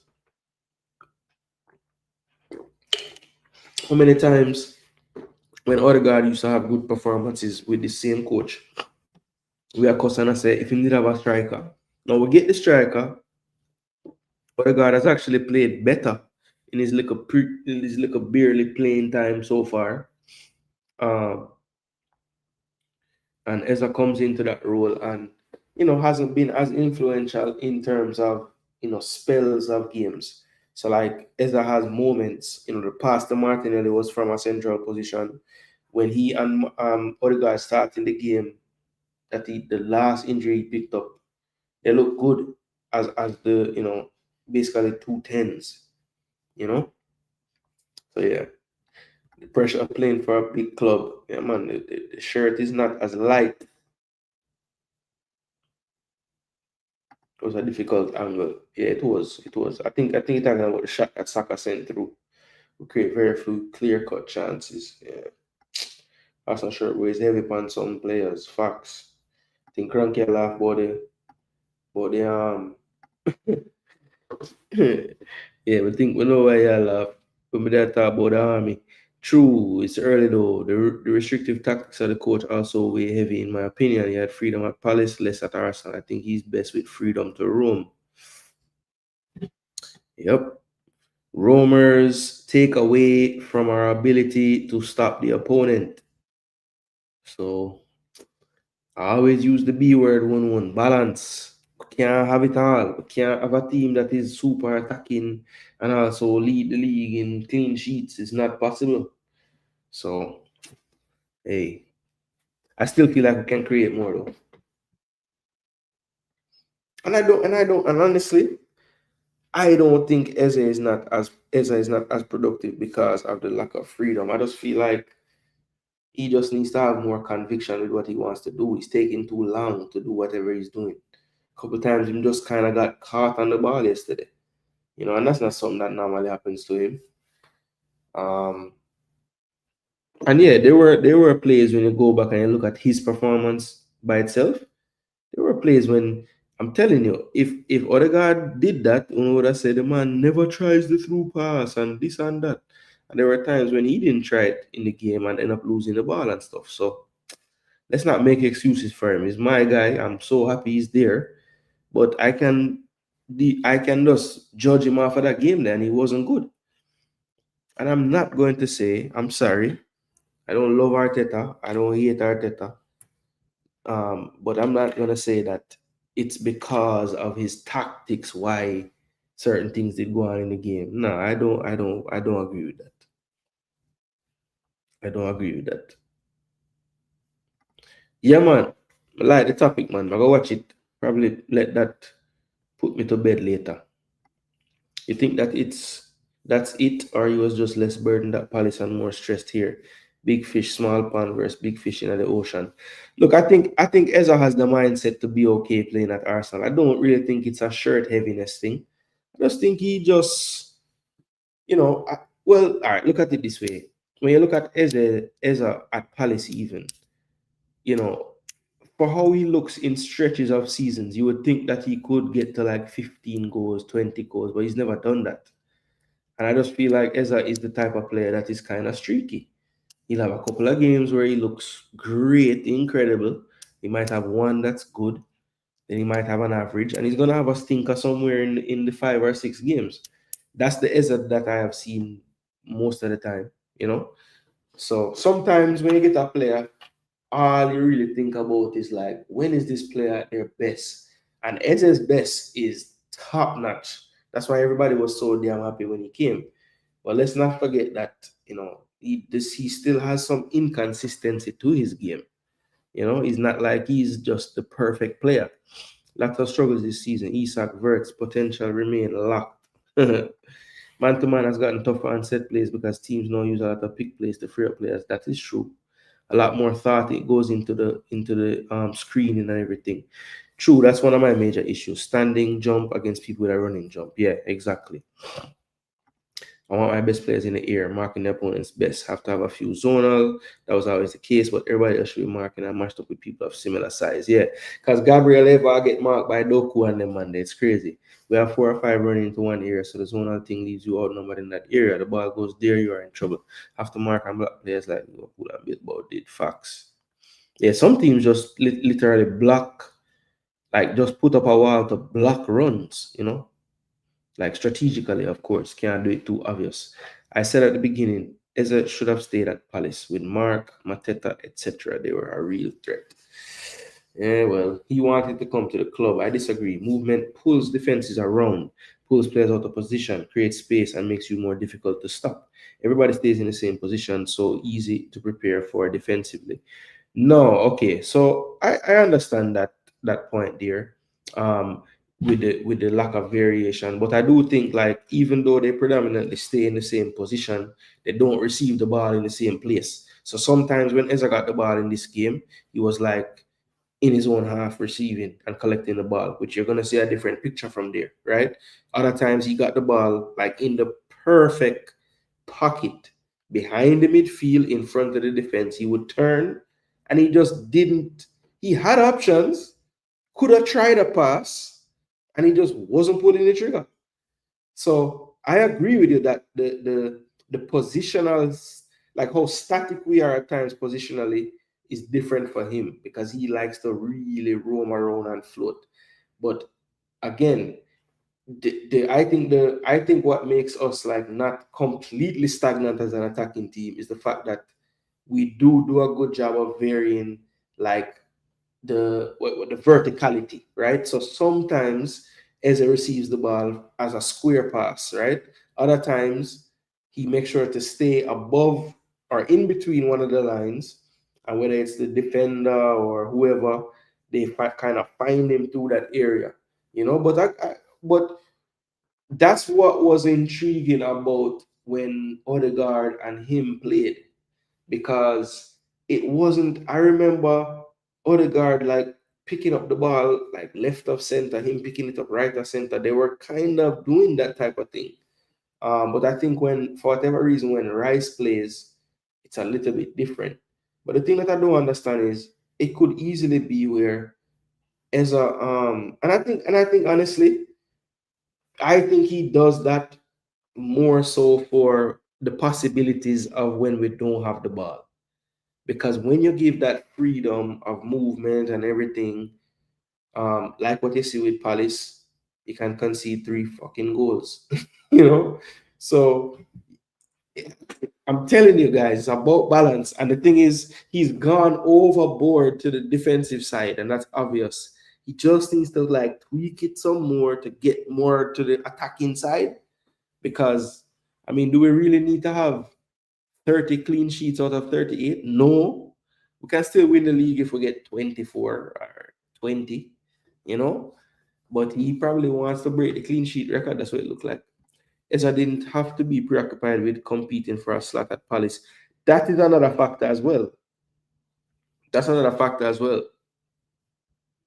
Psychological warfare. Yeah, that's a great point. Because I didn't even mention that as a factor in why it could take a little longer for him to really, Also, we should take into consideration as a laid back, easygoing personality. That is true. He's just chill as a person. Odegaard stays right stays left, movement kills, players have to interchange, in my opinion. The best teams that create the most were not so rigid and static in the final third.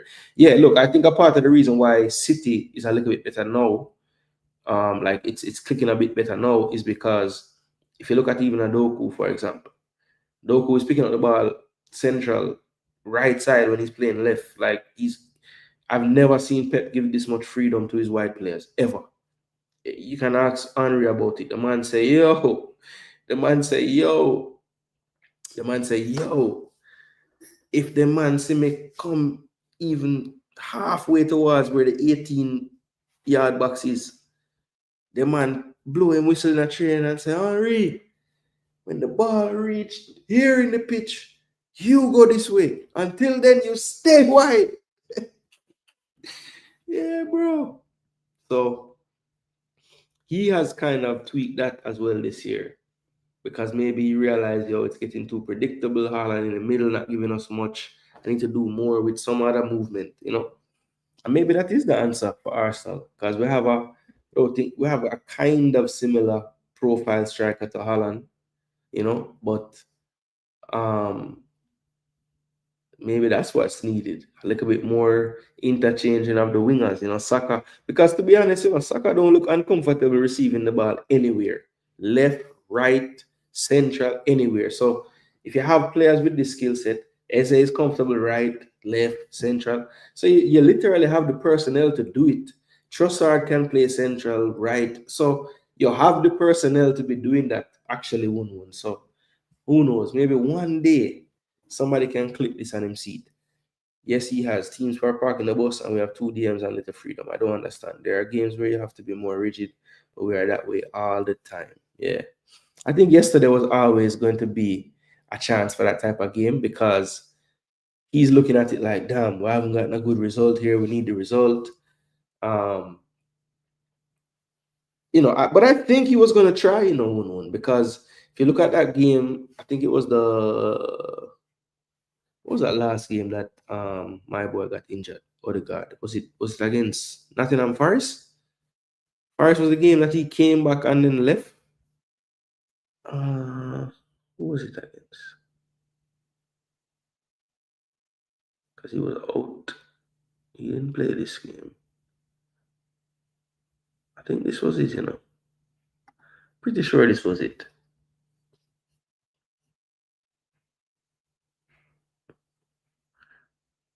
Yeah, so this game right here, it did actually start. No, okay. No, the game I'm talking, it was Eze and my boy, they're playing midfield. Was it the West Ham game? Yeah, this game right there. So the man actually did it. Him sacrificed Zubimendi and play Rice and play Eze and Odegaard. And then the simplest thing, when the man injured, look what the man do. But the funny part about when he did this, the team start play better. when Zubimendi come on. So it make me wonder, like, is it really that them can't play together with a 110 and still kind of look good? No, I don't think. I think they could play together. But the problem is, like you said, it's like him just stuck to Rice from the left of the three, and him stuck to the other player on the right of the three.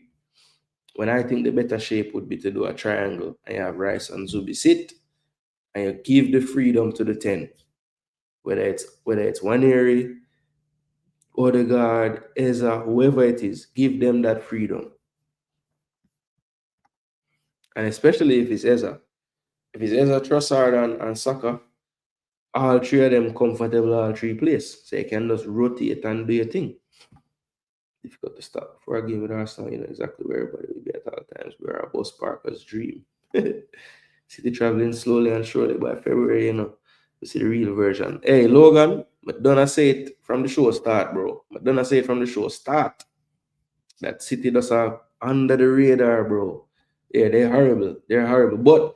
But Logan, the point is, when we play a horrible team, don't play fucking two DMs. There's no need to do it.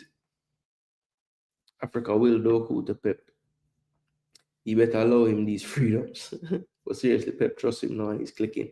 Gotta free him up, especially since Savio's still loading. But Savinho getting warmer. I think his best game so far this season, the last game.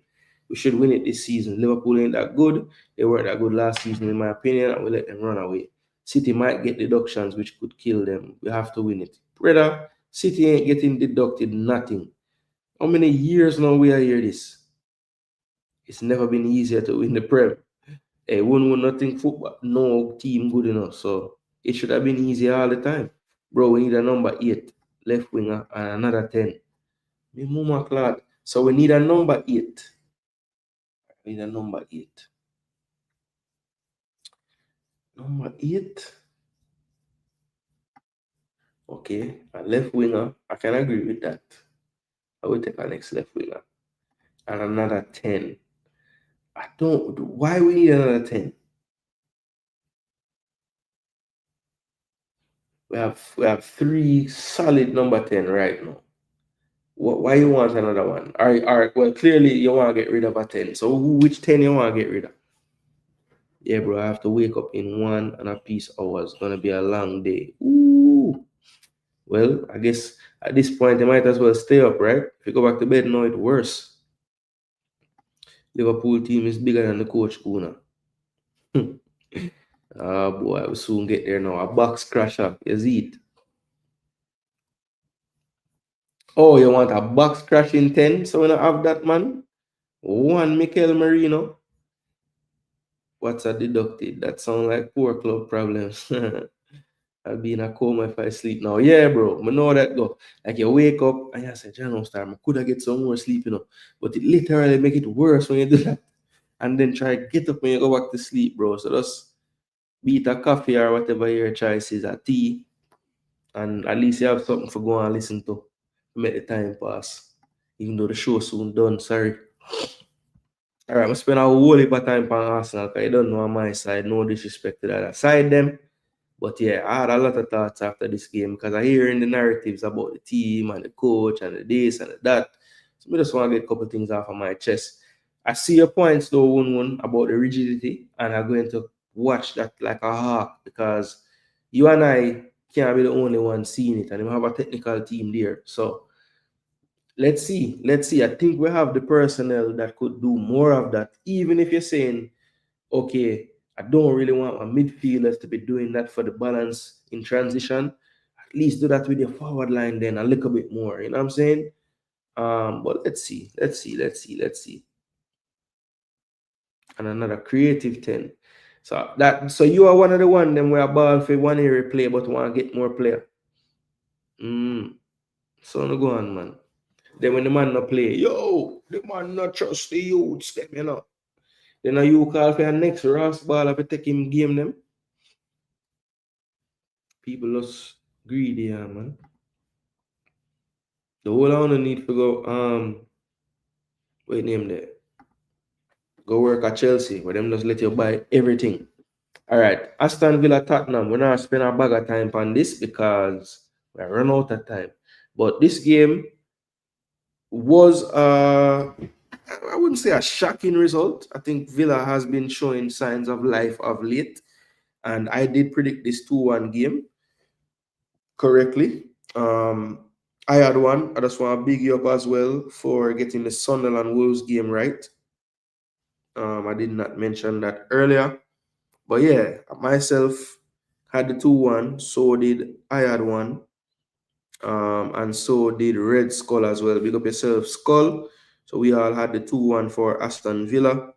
And so did BBK Sports. So ironically, 3 of those people are Arsenal fans that went for the 2-1 Villa. I had one is a citizen, but honorary Arsenal fan for this prediction because she went with Tottenham losing 2-1 as well. So 4 of us thought this would be right, and a lot of you, I mean, almost all of you, went for 2-1 Tottenham, which is interesting. So yeah, a lot of a big swing here because a lot of fans and predictors had Tottenham winning this game. Myself and 3 others predicted them to win, and I think there was only one other person that did, and they didn't have the score correct, but they did predict a Villa win. So a lot of Tottenham and draw, and very few Villa, and Villa did pull it off. Roger scoring a brilliant goal after an early goal by Rodrigo Betancourt, assisted by Paulinho with his head, and a good cross from Kudus. And then Morgan Rogers played a 1-2 with Xavi Simons on the other team, and then put his head down after he got the bounce, and just a brilliant strike. Good loop. Keeper couldn't get anywhere close to it. And then the second goal, the match winner, scored in the second half by Buendia after a mad piece of passing range display by Matty Cash with a side volley. And then Digne, it was slightly overhit if we're being fair. And Digne had a brilliant technique to jump in the air and bring it down. And then before even looking, just flicking it back to Buendia with the second touch. And then Buendia showed good composure to work the angle and just use the defense as a screen to curl it around with his weaker foot right in the side netting. So Aston Villa, was anemic in front of goal for weeks. So another game where they get a couple goals, confidence building, they're getting the results now, and 2-1 victory. Unai Emery is, I think, too good of a manager to just have just a collapse and not get it right after a few weeks. You are seeing a different Aston Villa. They look much more like the team that was fighting for Champions League last year in terms of just effort on the field and how much the team is working off the ball. They're looking more like themselves of late. He had mentioned that in some press conferences that the effort is not good enough, and I think he has gotten a response from the team. But Aston Villa definitely, this result could have gone a different way for sure. It was a tight game, but in the end, you have to give credit where it's due, and Aston Villa just took their chances on the day, and even their half chances. And Tottenham, you cannot say the same for them. All right, so this one ended 2-1. I guess news out of Tottenham, we got to see for the first time, Tottenham fans got to see Colm Muani. Didn't have any impact really when he came in, but a player that, another streaky type player. So if he can find some type of form, definitely want to get him out there and use him up because, yeah, it might not last for the whole time. But yeah, Aston Villa getting back on track. We'll see what that win did for them in the table in just a minute. Now, the big one this weekend in terms of obviously the history of the fixture. Liverpool at home at Anfield hosting the Red Devils from Manchester United. So the game got off to a flying start. I think it was 62 seconds into the game, and boom, after I guess a controversial play because obviously with the new rules that are in place, any head injury is an automatic stoppage of play. Well, there was a challenge in midfield that ended up with McAllister on the ground.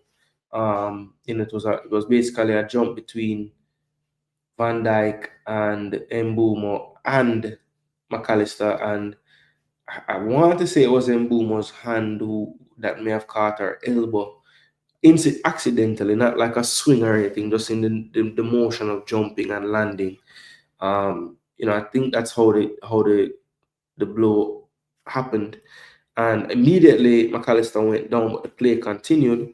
And yeah, I think really and truly, I wouldn't blame the ref for that goal. I would probably be blaming Virgil the most, because I mean, when he loses the header, his first instinct is try to win that little second ball, and he does kind of move some more steps forward and challenge.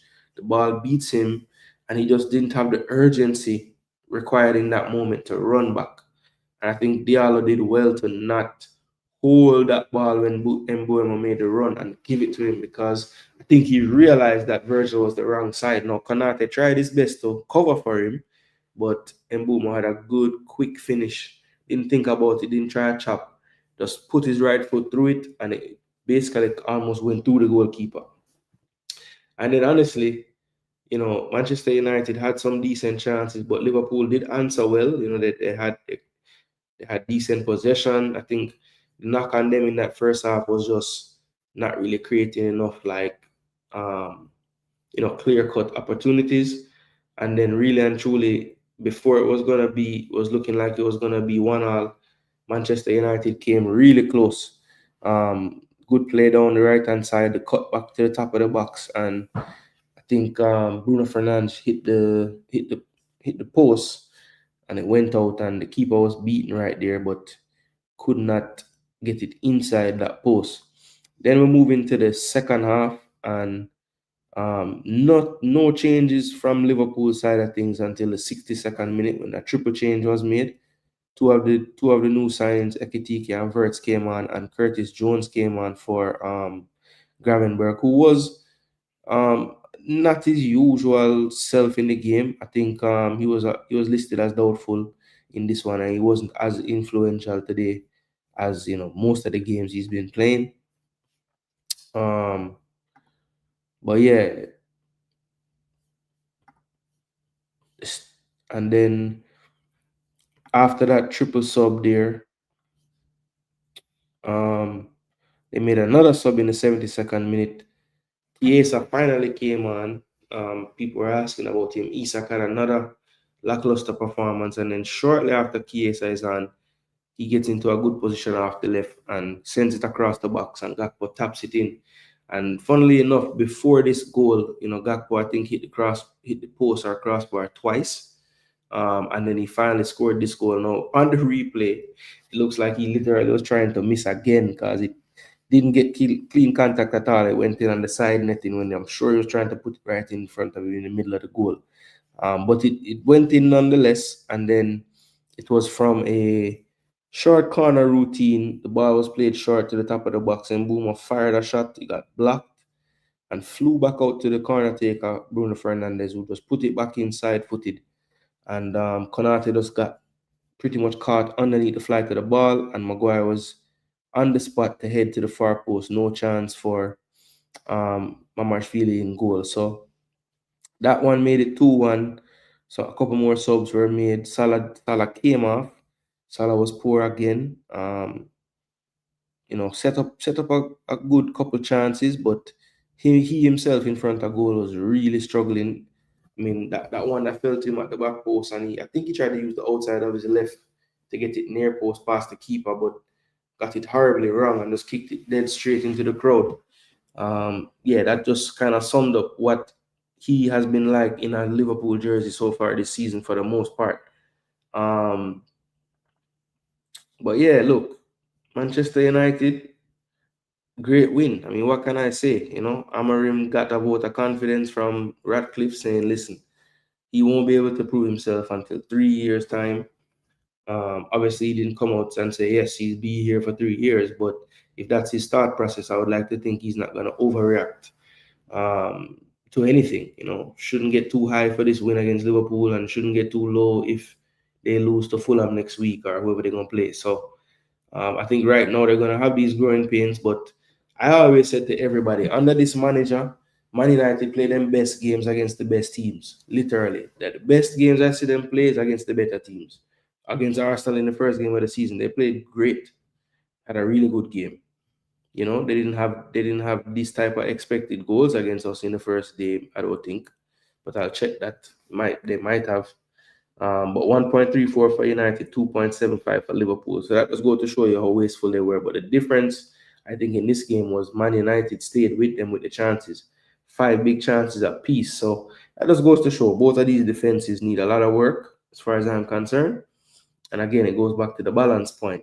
I think that in this game, Amorim kind of looked at it like I dare you um, to be clinical today, because he gave up some things to be able to have a threat himself, right? Because I guess he just wanted to see, can you take what I think we can, um, what you're gonna test us with. I think we are better equipped to stop you more times, and that's kind of what he went with, because he didn't care about possession, didn't care about none of that stuff. He just wanted to make sure that he was, in a good defensive shape, and they had the ability with the players that were playing attacking wise to counter it very, very effectively. Just running through the stats, not reading them, but just letting you guys see if you guys are looking at them. If you're listening to the program, really appreciate it. Remember, smash that like button, share, and subscribe. Man's got a little long-winded tonight in some of my explanations, so the show is running a bit long, but not to worry, people. We're almost to the end where I reveal the champion of the prediction table and also the dreaded donkey for the week with the worst selections for the week. So, look, Man United, glory, glory, as they say, got the job done. This result got them into the top half of the table, so good for them. And there's one more game that I would like to talk about before we get to the end of the recap of all the games, and that game would be the Monday night game in England, the Monday afternoon game in this side of the world, and that is West Ham and Brentford. And silly West Ham didn't do anything in this game. I don't even know why they took the field. Literally, it was pretty much all Brentford, barring like the first 2 minutes. And yeah, you see the shot disparity, you see the big chances to none, you see the expected goals. So Brentford definitely thoroughly deserved the win, and probably definitely deserved that 94th minute goal by Jensen, who is making it a habit of these injury time goals so far this season. So, and he literally had just come on before, and I think it was very similar the last time he scored in injury time too. So yeah, he's making it a habit. And yeah, this was just domination, man. I mean, definitely back to the drawing board for Nuno. Has a lot of work to do with this team. For the life of me, though, Nuno, I don't understand some of your choices today. So you played Alex Carls and Kyle Walker-Peters. You didn't start El Hadji Diouf, who I thought had been trending upwards for the team, right? You went from your back three to the back four. I'm assuming because you're playing against Brentford. But this team look like a back three team to me, brother. I'm telling you. And you play Diouf as a left wing back, you play Walker Peters or Scarles as your right wing back, and you call it a day. But you went back to the back four, and boy, Brentford go for kill them. Brentford go for kill them. Ariola save them only for time. But yeah, man, disappointing from West Ham. Didn't really expect much from them. I went for a 2-1 West Ham win, so I figured it would be close, but West Ham looked like they wouldn't score if they played 3 more matches tonight. But Brentford lineup, you see it. Coyote getting the run out. The Jamaicans in the squad. Rico Henry, Ethan Pinnock, Reese Nelson as well. From a Jamaican, you can't get a game for Brentford. So all 3 of them up on the bench, didn't run out. But you can't tell my boy Andrews anything. It's the first time he ever win a game away from home, so I'm happy. All right, people. So now that is in the books and we got through all the games, now it is time for the reveal. Actually, before I reveal the standings for the week, let's get the table from the Prem up on the screen, because that is what we want to see. Now remember, this is another European week in football, so we have Champions League tomorrow and Wednesday. and we have European Conference on Thursday. So a busy week of football ahead. The Gunners host Atletico Madrid tomorrow. Wish I could be doing that one live. That should be a very good one to watch. But I just won't be in the studio tomorrow at the time, so I will have to just talk about that the next time I go live. Definitely we'll talk about Champions League next time I go live. Even if it's a Reggae Boys or Reggae Girls video, can still talk football at the beginning or end of the show. So definitely we'll talk about those things. Not going to do any predictions this week for the UCL just because I'm tired and I'm running out of time here. So let's just take a look at the table before we do anything else. And then we will reveal the champ for the week and the donkey of the week. And then I will just show you guys how the fantasy is going after week 8. All right. So this is the Premier League table, people. And on the right-hand side, you see the opponent for the next game as well. So Wolves will have another opportunity to try to get some points. Last week, it was Sunderland. This week, it will be Burnley. They are in the worst position so far out of the promoted teams, but they're just one ahead of Leeds. But West Ham as well will have we call a relegation 6-pointer when they take on Leeds in the next matchup. So 20 taking on 17 and 19 taking on 16 next week. Nottingham Forest not so lucky. They have to play Bournemouth next. So you see the bottom three: Wolves, West Ham, Forest, 2 points, 4 points, and 5 points. Then we have in 17th Burnley on 7 points, 16th Leeds on 8 points, Fulham down in 15th now with their 3 losses in a row on 8 points still after a decent start after 5 games. Then we have Newcastle, up and down form for them. They are now on 9 points in 14th position. Brentford, by virtue of those big 3 points, jump all the way up to 13th position. So a big jump for them, getting on 10 points, and they will get to face Liverpool probably at the best time to face them. Of course, Liverpool will have a game in the Champions League first.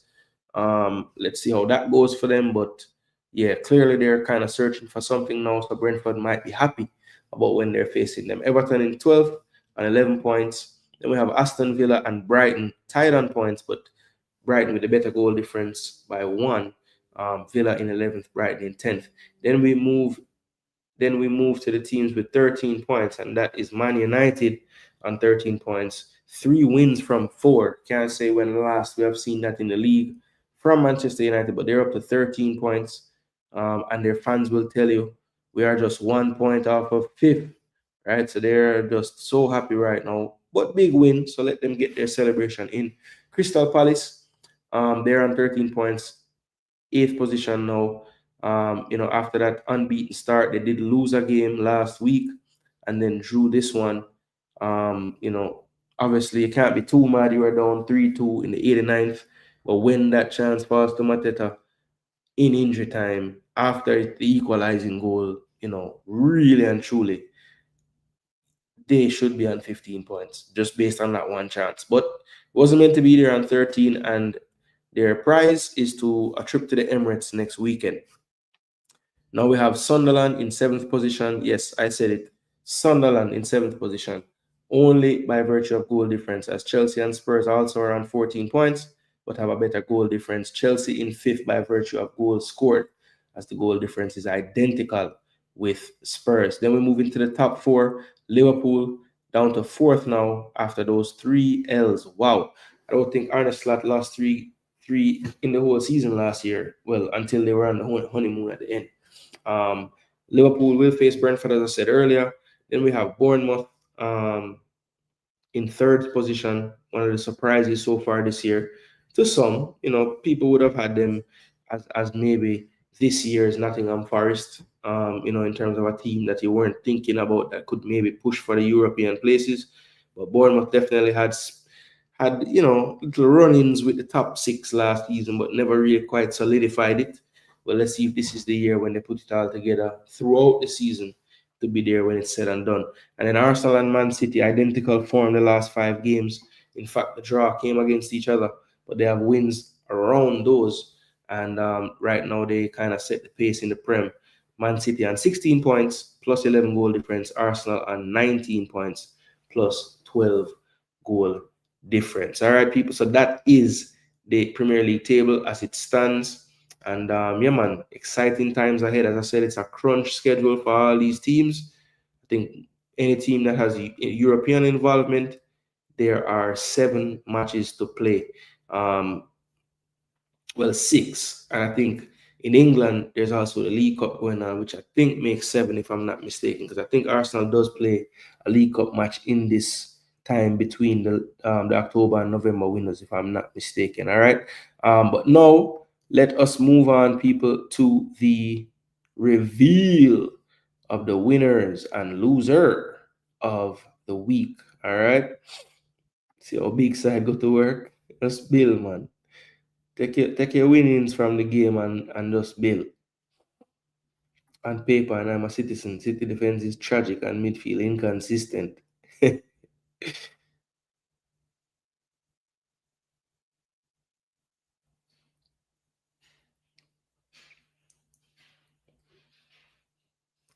Arteta still don't master his tactical skills as yet because Arsenal squad is so strong.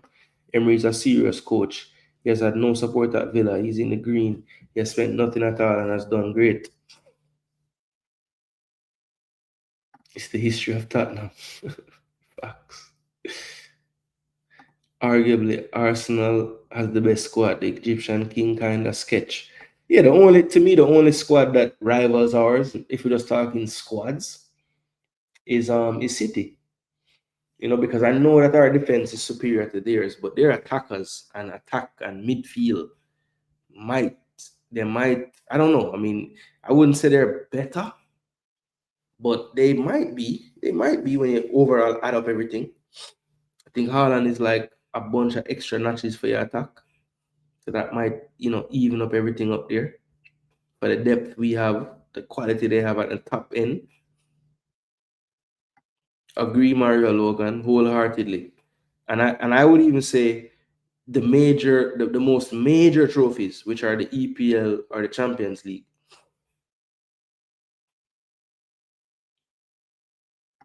Yeah, that's why I say it's balance.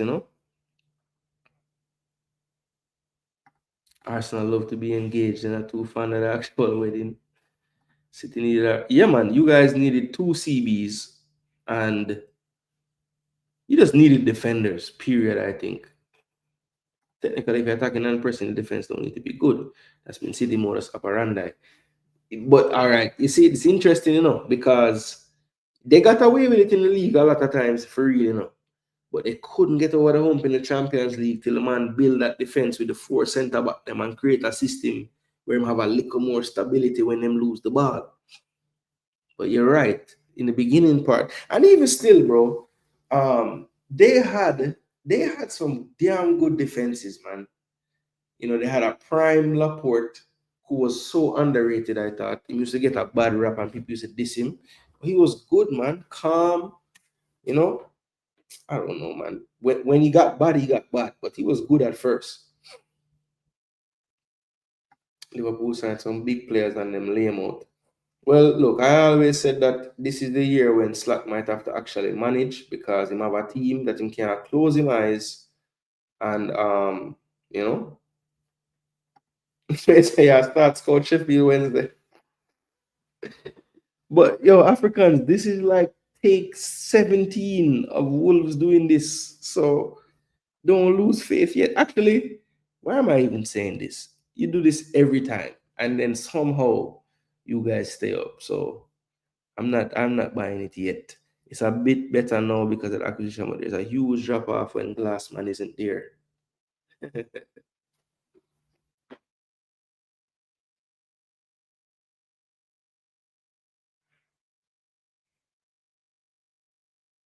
They said no chance they must stay up, them gone.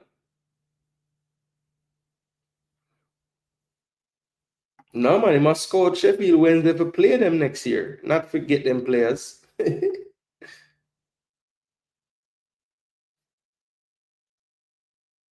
Chano, what go on? Wow. 99. Yo, big up. Great innings for real.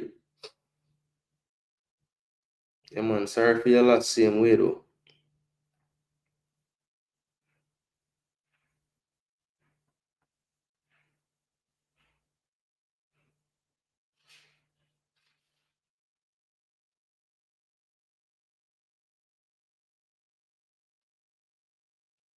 A midfielder person. So Iniesta, David, and no Japanese general for the City women. Yo, that girl but yo, she bad is a shame. I love that Japanese baller there.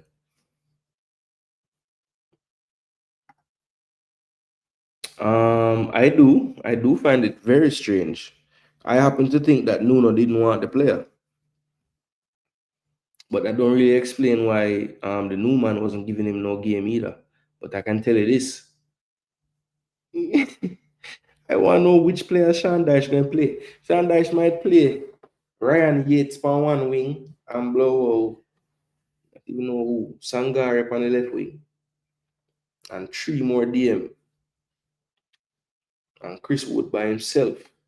If Pep have this Arsenal Liverpool squad, no team can catch him in EPL this season. Yeah, that's a nice.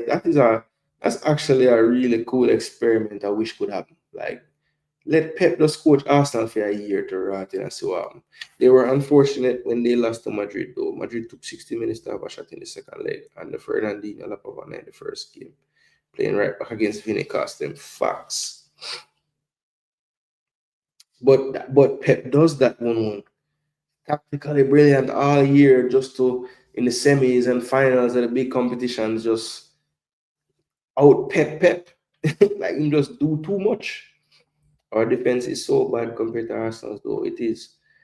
Me too. I love watching great midfielders from when I was small. It's where I played, so used to idolize players that control games. I always have. All right, yo, let's get this going, people. Damn, I never even put it up here. All right, let me get this first. So I have the files. We're gonna put in the system now.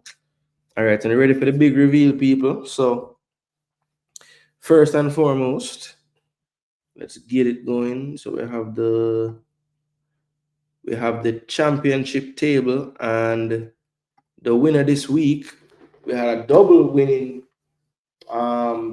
We had a winning tandem this week with the best record. So 6-4, 6 wins, 4 lost score predictions, and two of them were perfect to the actual scoreline, and that was the tiebreaker to make sure that there wasn't a 5-way tie for the weekly trophy. Myself, Joseph Brown, Red Skull were close, 6-4 with one correct score, but I had one. Big up Empress and Pristine. Big up, big supporter to the channel always. Congrats on taking home the title for the week. You did well. A lot of people actually had decent weeks. 5-5 was very common, as well as 6-4 as well.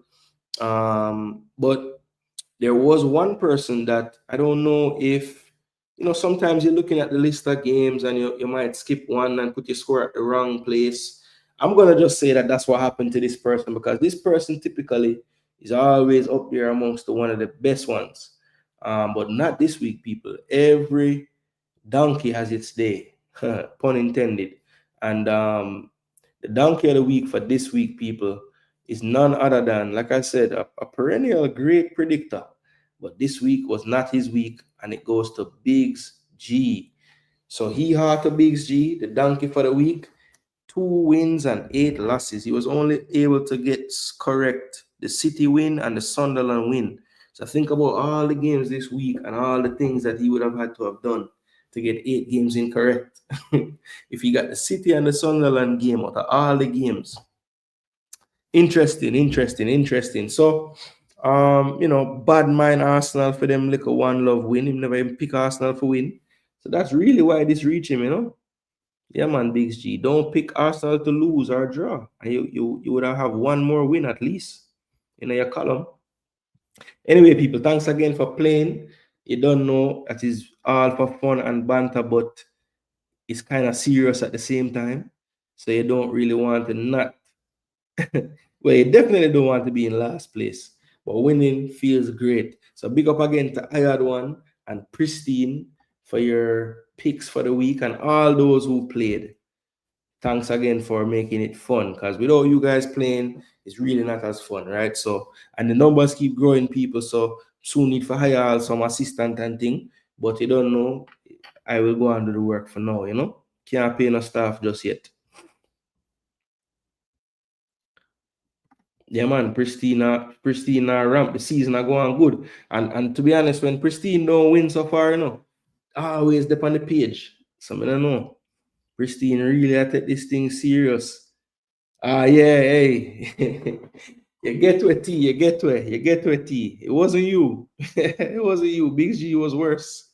But to be honest, you kind of like the Sunday helped you, you know, but it was looking rough there for a minute.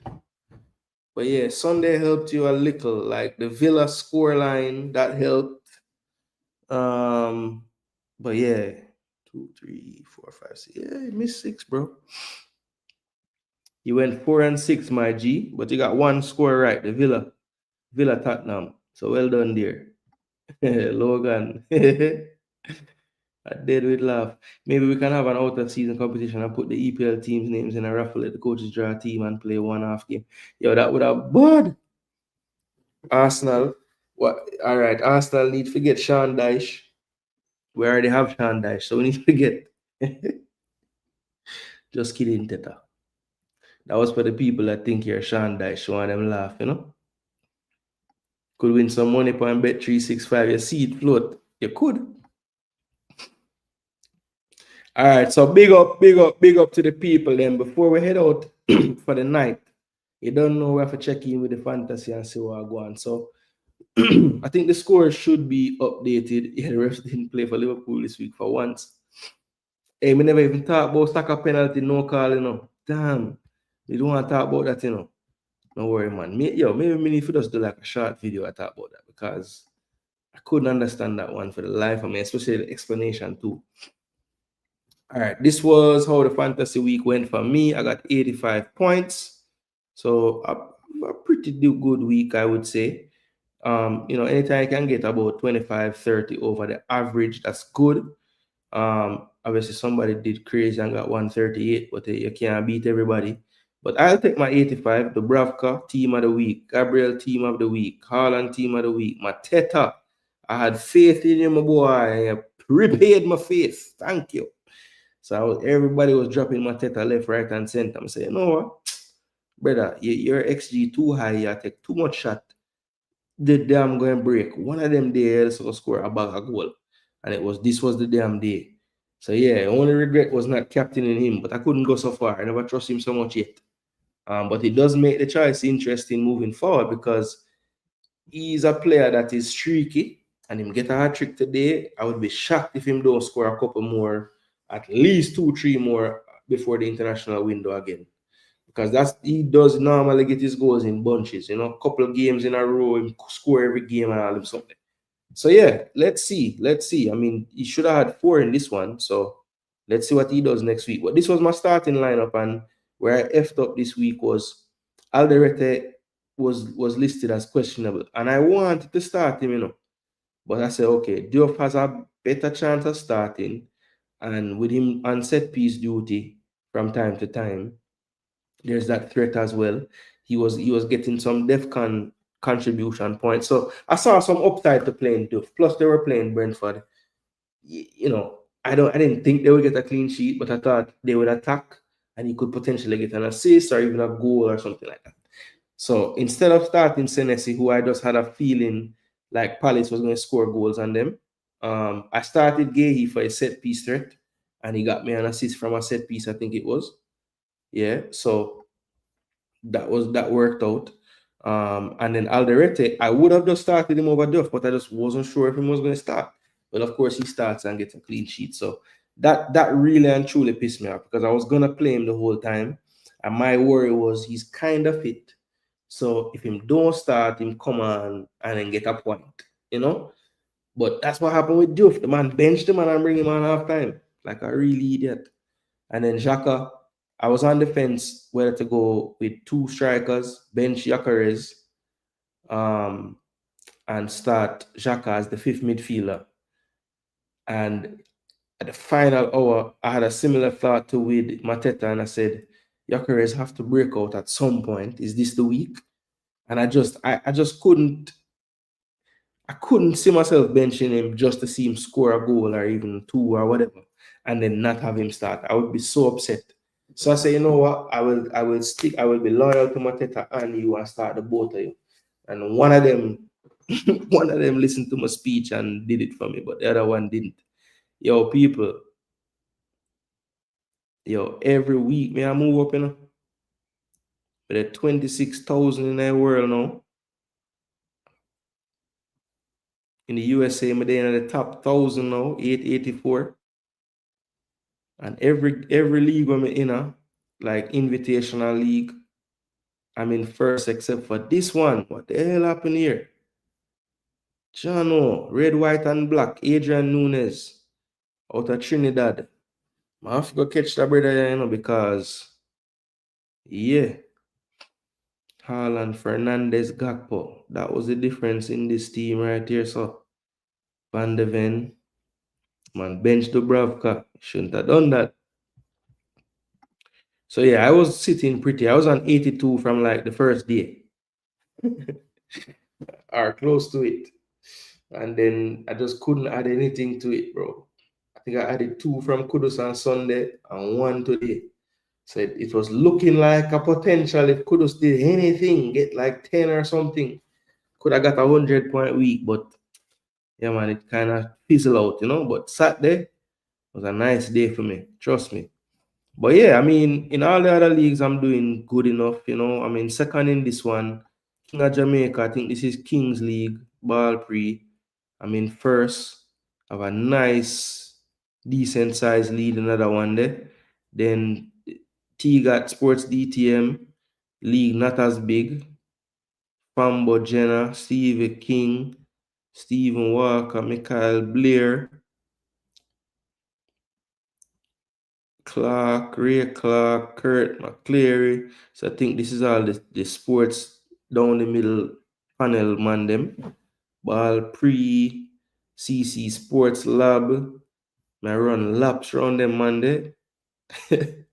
All right, big up to my sports world, leading his league as well, but challengers are chasing. Only 16-point lead there. So this guy Ikenga was leading before, man. And have some big weeks. I'm have to come for him and pass him. Nigerian. Big up yourself. Kanibi. Big up yourself every time. All right, let's see. And then the last league is my own league. And in this one, my cousin is the closest competitor. And then there's Demo at 484. But Demo had a poor week. Demo, what the hell you were doing, man? Okay, had an extra transfer. Still Saka as your captain. He just won't give up, eh? Yeah, it's going to be tough for Demo because, Liverpool has been fantasy points stalwarts. So his fantasy team with 3 Liverpool players always does the job. Well, at least he's playing the game. He only have 1. But of all the ones, he still want to have Salah. He's wasting money there, my friend. Gakpo is surely better value right now. Even Ekitike. Even though the coach is an idiot and won't play him. But yeah, people, the fantasy are going good. The draft leagues went good this week as well. And yeah, it was a good week overall. Arsenal still top the table.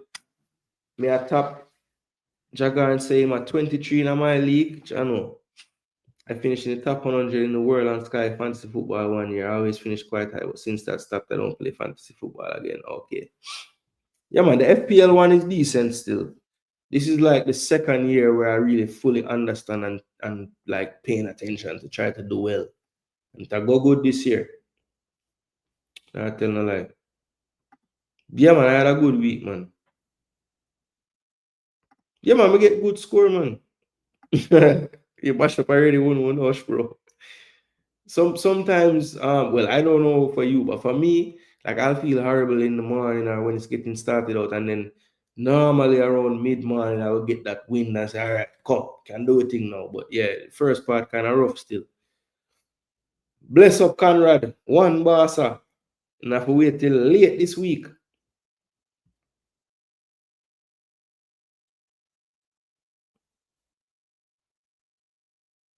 And Antonio did say it too, Man say every year them bring strikers in and end up go back to me if you start.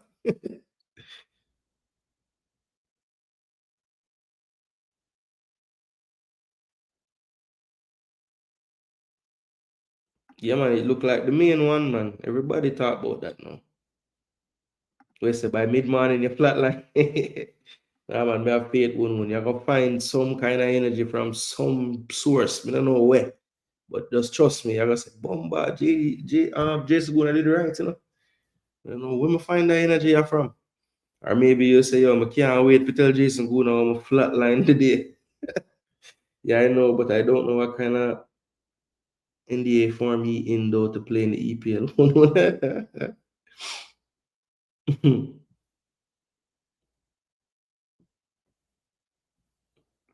Or what kind of form he into playing the EPL though. Who you think will win La Liga?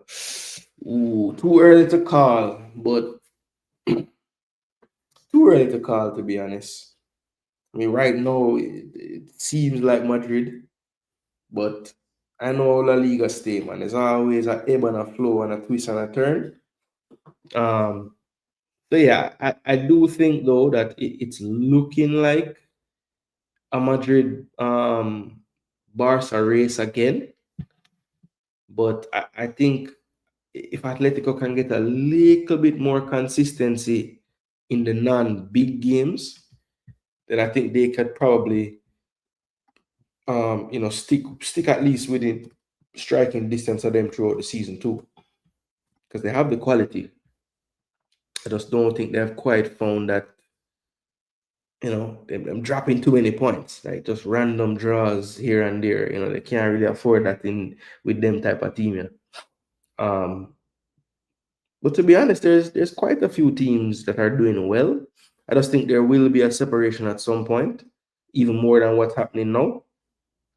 Um, but yeah, I just think to me, for some reason, I just trust Barcelona a little bit more in the bigger games. I don't. Maybe it's just because I like recency bias. I saw them do it more last season. And I really should not paint Real Madrid with that brush because it's a new regime, it's a new coach, and it might turn out different this year. But I think it's too early for me to call it, to be honest. No, no, in terms of which one of the two will win, of course, it's too early. And I had one, as a EPL, because obviously you lean towards EPL. City is your side. Brother, a two-side win EPL for the last 55 years, So why is EPL different? It's been a two-horse race every year. So if they're the produce aisle, then not what is EPL? The meat aisle, the dairy aisle? Which one? Barca ain't the same with the injuries, but that's understandable. When players return, Barca will probably fly again. Yeah, exactly. And to be honest, without the players, they're right there. They're right there. Still is 2 points. Yeah, Pedri is. I think him and Frankie De Jong is like the IQ. They might not be as good, but the football IQ is Xavi Iniesta level.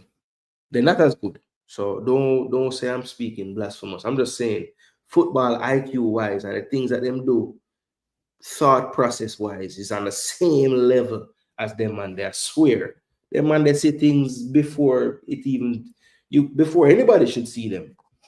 Because Wolves would slap up Barca from the bottom. Yeah, but is who go for slap Barca with it? No, he wanna go for slap them, and he wanna their last place. That's why I would say that like there's a misconception that the small teams don't upset the top teams in Spain. It's not true, especially their away fixture them sometimes.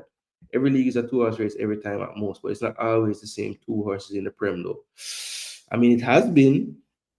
It has been. I mean, it was the City Liverpool run for like years, and then it became the City Arsenal run for a couple, and now it's so basically it's three teams that have been like circulating the last whatever amount of years. Chelsea haven't been there till the end, neither United or none of them other teams.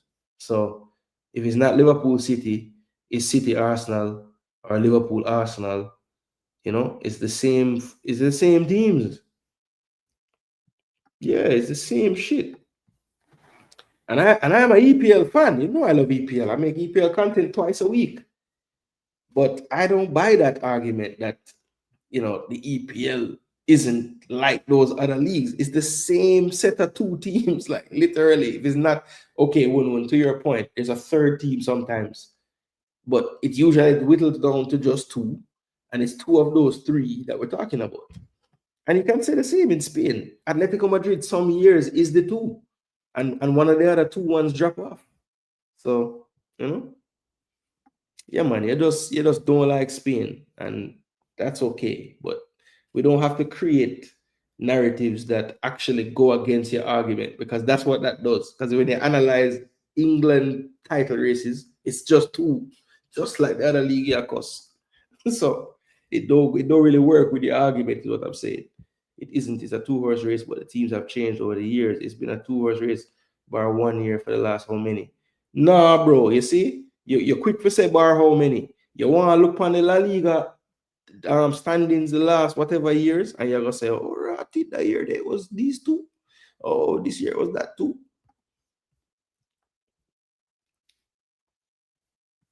Hold on there. Why can't I see this?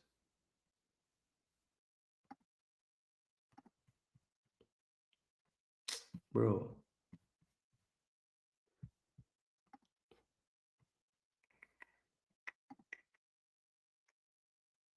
Hold on there, God. This will move like it makes sense. All right, so bing bang boom bang. How many years in a row? Dun, dun, dun, dun, dun, dun, dun.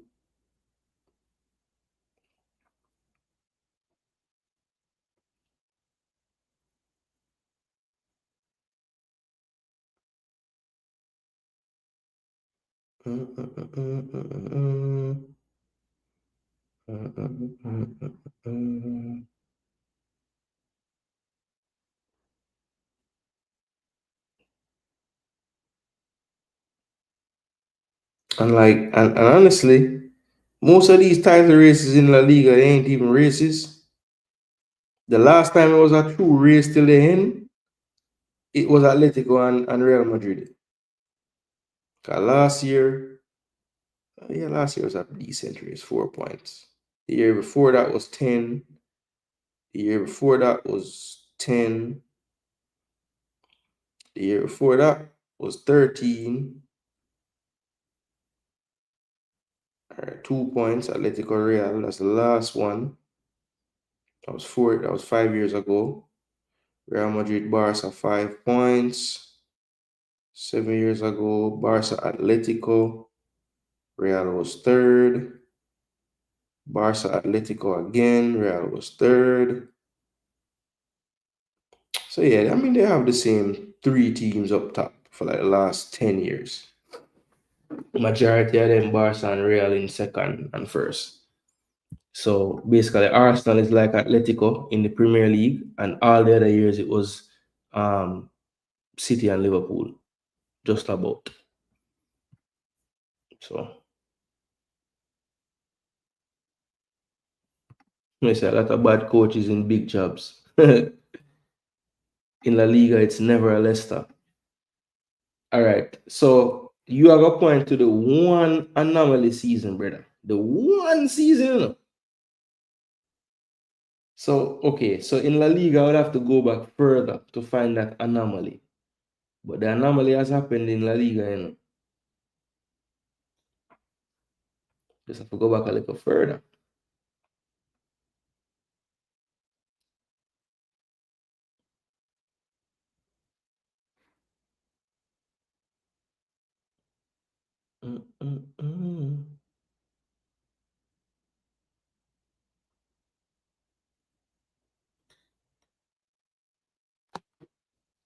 You did this time. Ooh, ooh, ooh. Arsenal cause if you have the point then, because but I have to go back to like the 40s to find a side where come out of nowhere like Leicester, you know? And then really and truly if I find a side way back in history that they win, then probably was good back then, so I can't count them. So yeah, Leicester winning the league, that's a madness. And that probably won't happen for another 100 years.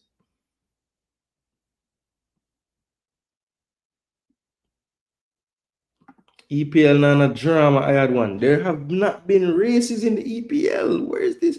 Where are you getting this from? Because you're more in tune with it. You think a 10-point gap with 10 to play is a race. You just care more, so you know more about it. You're more invested in it. That's all it is. That's all it is. I love the EPL as much as you, but come on. There are arguments to refute your point and to go with it. Yeah, I think it was 16. Was it 15, 16? Was it 15? It was either 15, 16 or 16, 17. I can't remember exactly. Soon tell you. That's going to bother me, you know? When did this happen? My guess is 15, 16.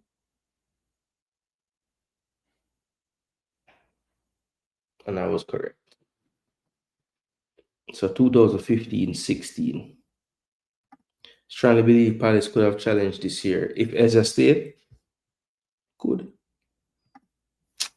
All right, people. We have come to the end of the show. Nice little convo towards the end. Big up to each and every one of you that tuned in tonight. Big up to I had one always tuned in, engaged from start to finish if she can. Big up to Woon. Hope you get through your day, bro. Yeah, man. Let me know who was right, if it actually found a second winner or not. Not true. Every league is a 2-horse race at the most, including the Prem. Some are 1-horse race, but the Prem is not the same. Okay. You guys overplaying the Prem, and the Prem is great, but there ain't no better races than nowhere else. And big teams lose to small teams every league. Omar Hutchinson back to Jamaica. What you think? Logan? I don't even know. I mean, I think it would be good because I think Omar Hutchinson is quality, especially when it comes on to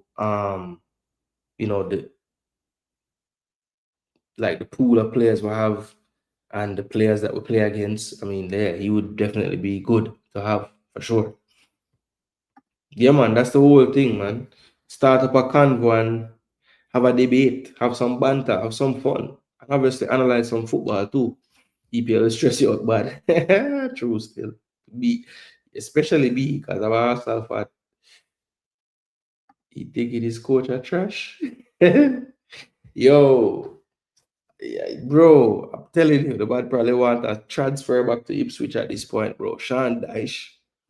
Jeez.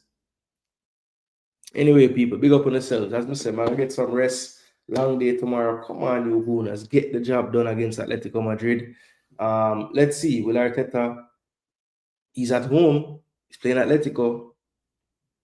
How brave will the man be? We don't know. We'll find out tomorrow. My guess is Zubimendi and Rice anchored into that midfield. They can bet on it. They'll be in there.